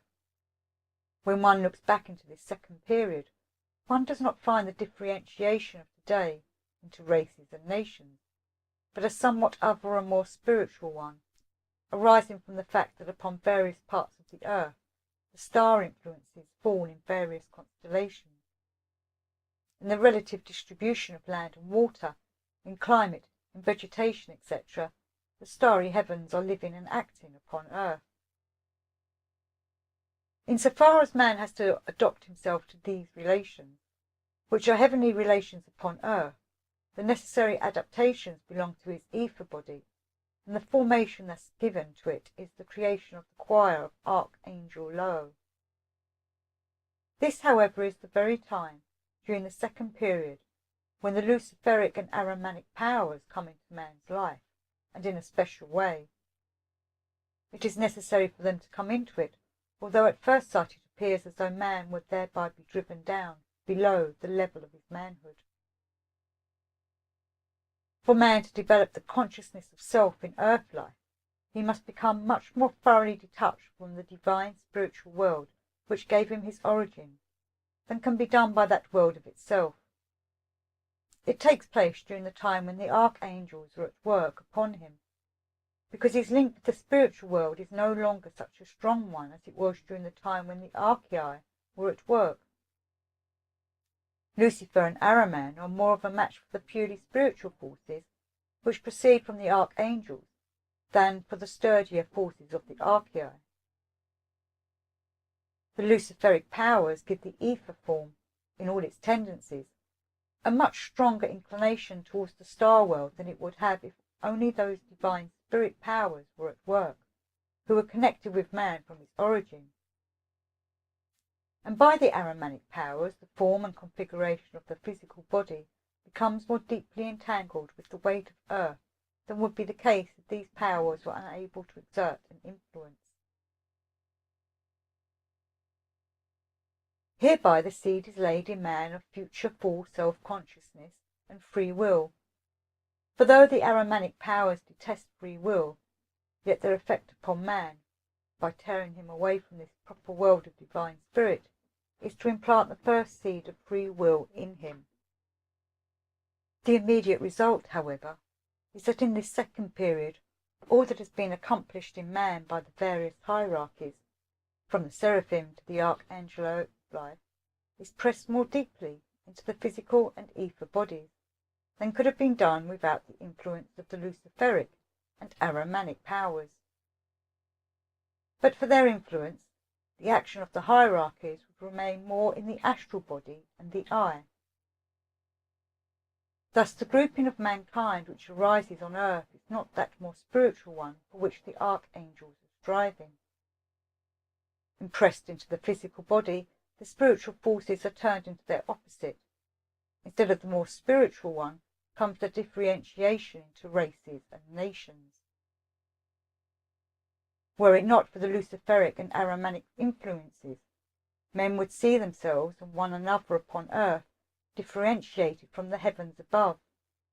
The various groups would live, one with another, in the relation of beings who share in love a spiritual treasure, freely giving and freely taking, each from each. In races and nations is seen the down drag of earth manifested in man's body. In that other spiritual grouping, there would have been seen a reflected image of the divine spiritual world. Yet along with all this, the first dispositions had to be laid in human evolution for the future full consciousness of self. This again meant that, mitigated, it is true, but still with a certain distinctness of form, these original primeval differentiations of mankind were retained, which had existed when in ancient days man passed over from the hierarchy of the exuisia to that of the archaea. Man went through this stage of evolution as through a cosmic school, alive to it all in a state between feeling and seeing. He had not as yet evolved any conscious knowledge that this was all an essential preparation for his own future self-consciousness, but the feeling vision at that period of the forces engaged in his evolution was nevertheless important for the engrafting of self-consciousness in the astral body and the eye. In respect to man's thinking, what happened at that time was that the luciferic powers gave him a bent which inclined him still to remain immersed in the old forms of spiritual life, and not to adapt himself to its new forms. For Lucifer's endeavour is always to preserve for man the earlier forms of life. And so it came about in the development of man's thinking. Little by little, in his life between death and new birth, man evolved and elaborated the faculty which in primeval times had endowed his inner life with thoughts. In those primeval times, this faculty had been able to behold the spiritual in things, though it was very like the way man now takes hold of the world in mere sense perception.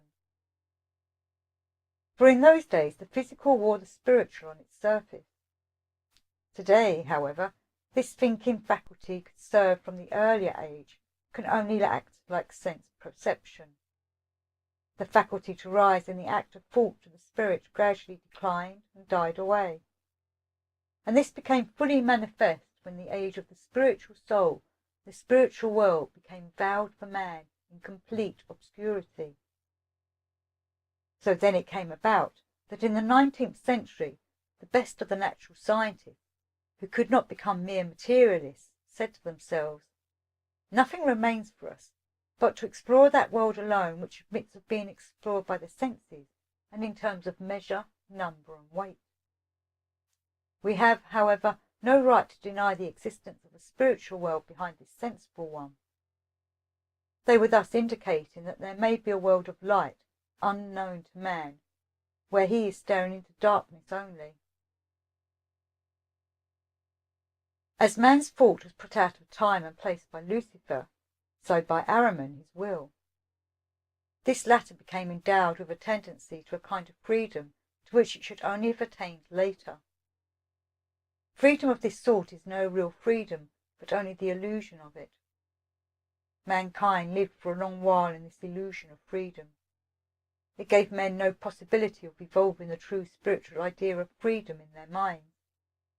They wavered to and fro between the various opinions, that man is free or that he is caught in the meshes of hard and fast necessity. And when with the dawning age of consciousness the real freedom came, men failed to understand it, because their understanding had been too long engaged with the illusion of freedom.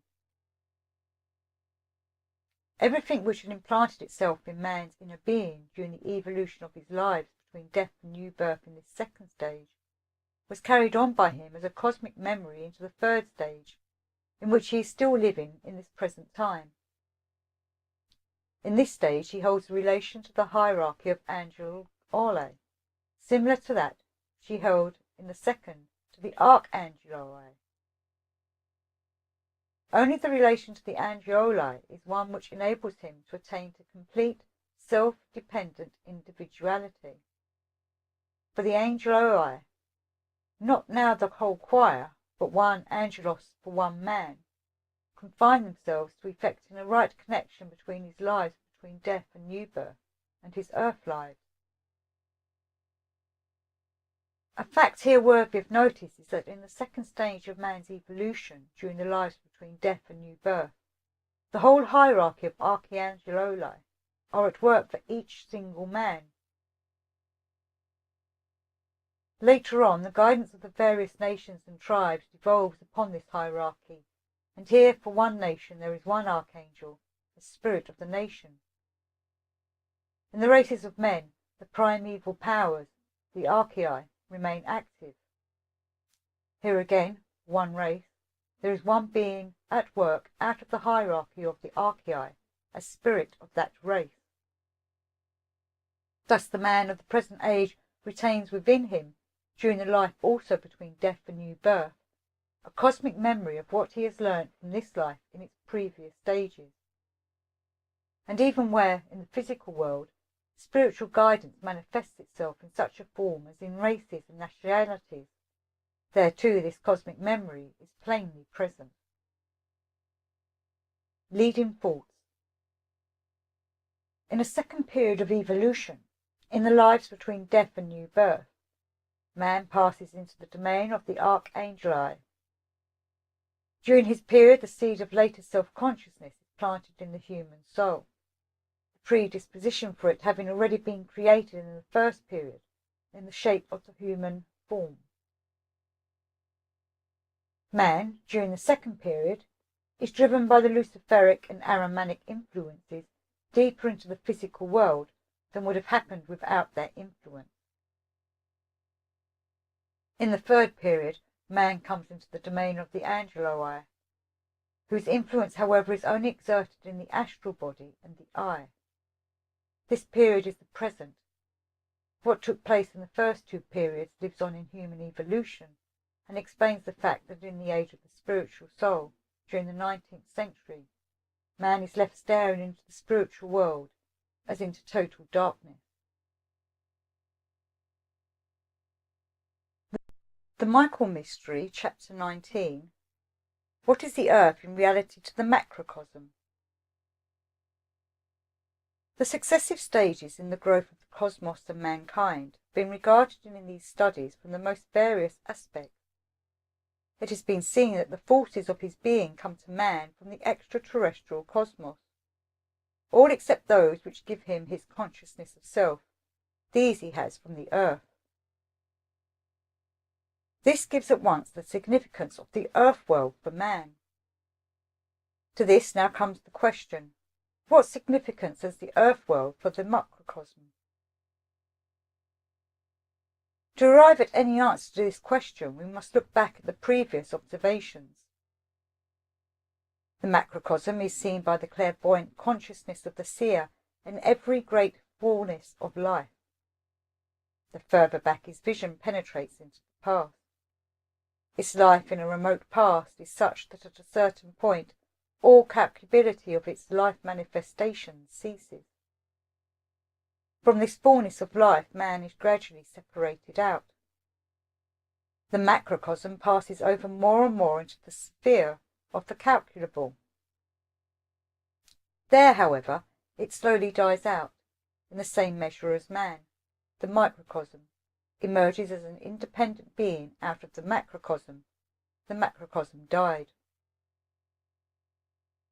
The cosmic present shows an extinct macrocosm, but in the process not only man has arisen, out of the macrocosm has arisen also the earth. Man, who draws from the earth the forces of his own self-consciousness, is inwardly much too close to the earth to have a clear perception of its essential character and being.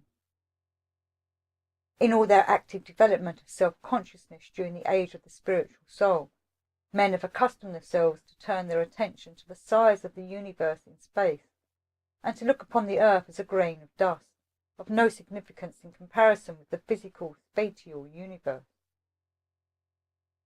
It may therefore at first seem strange when spiritual observation of the facts discloses the true cosmic significance of this supposed grain of dust.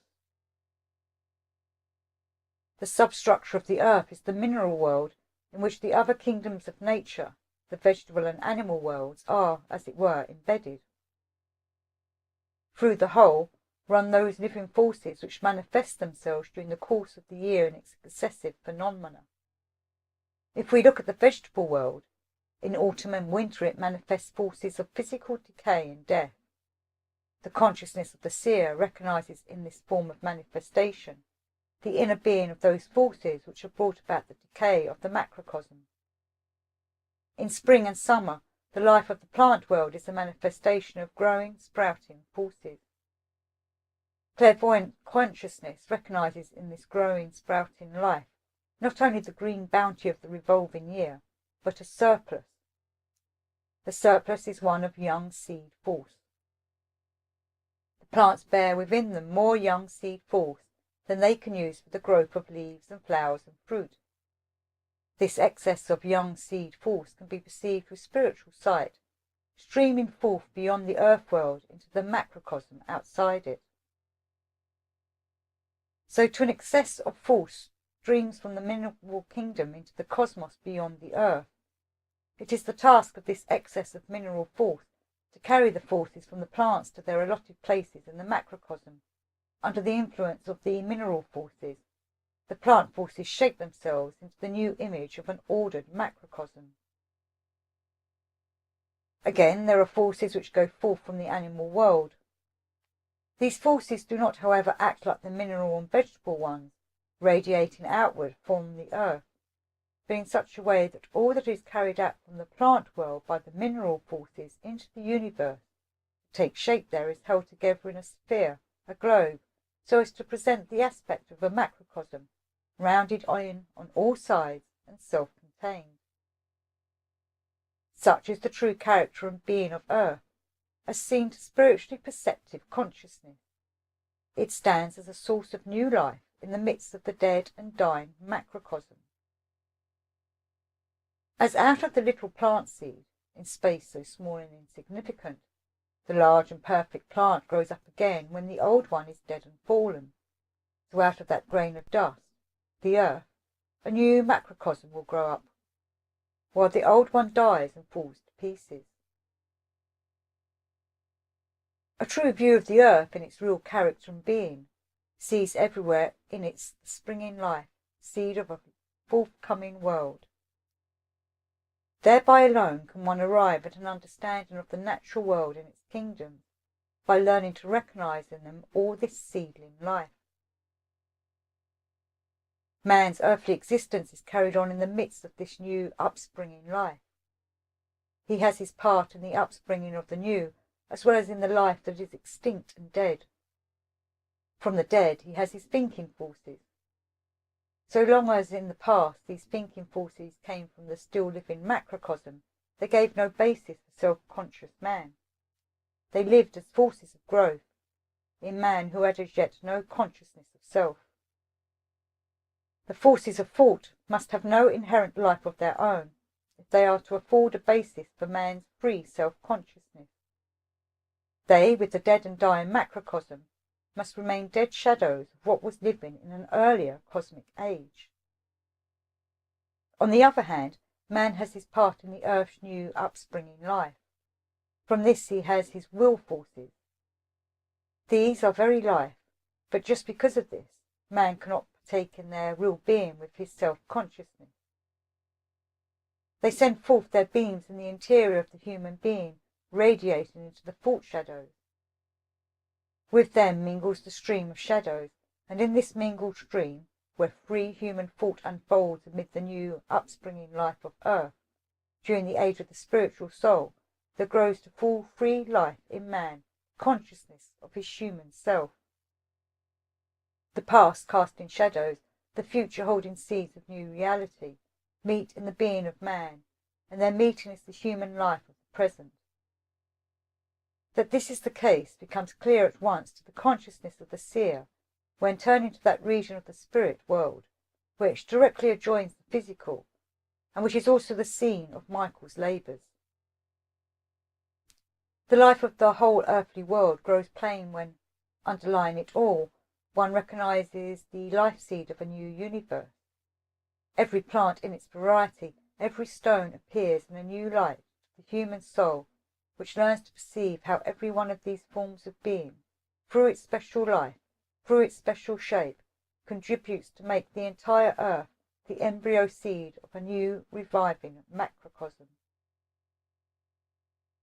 Let anyone but once try to make the thought of these facts alive within himself, and he will feel what such a thought can signify for the human heart and mind. Leading thoughts.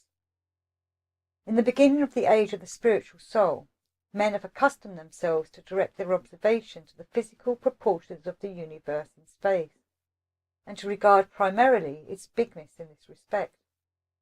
Accordingly, they speak of the earth as a grain of dust in the midst of this, to physical appearance so gigantic universe. To the consciousness of the seer, this grain of dust reveals itself as the first life seed of a newly arising macrocosm, while the old macrocosm be seen to have died out. It was necessary for it to die and become extinct in order that man might separate himself out from it in full self-consciousness. In the present cosmic age, man takes part in the dead and dying macrocosm with his thinking forces, which give him freedom, whilst with his will forces, his real being is hid from him. He takes part in the young macrocosm that is springing up as earth-born seed into new life. The Michael mystery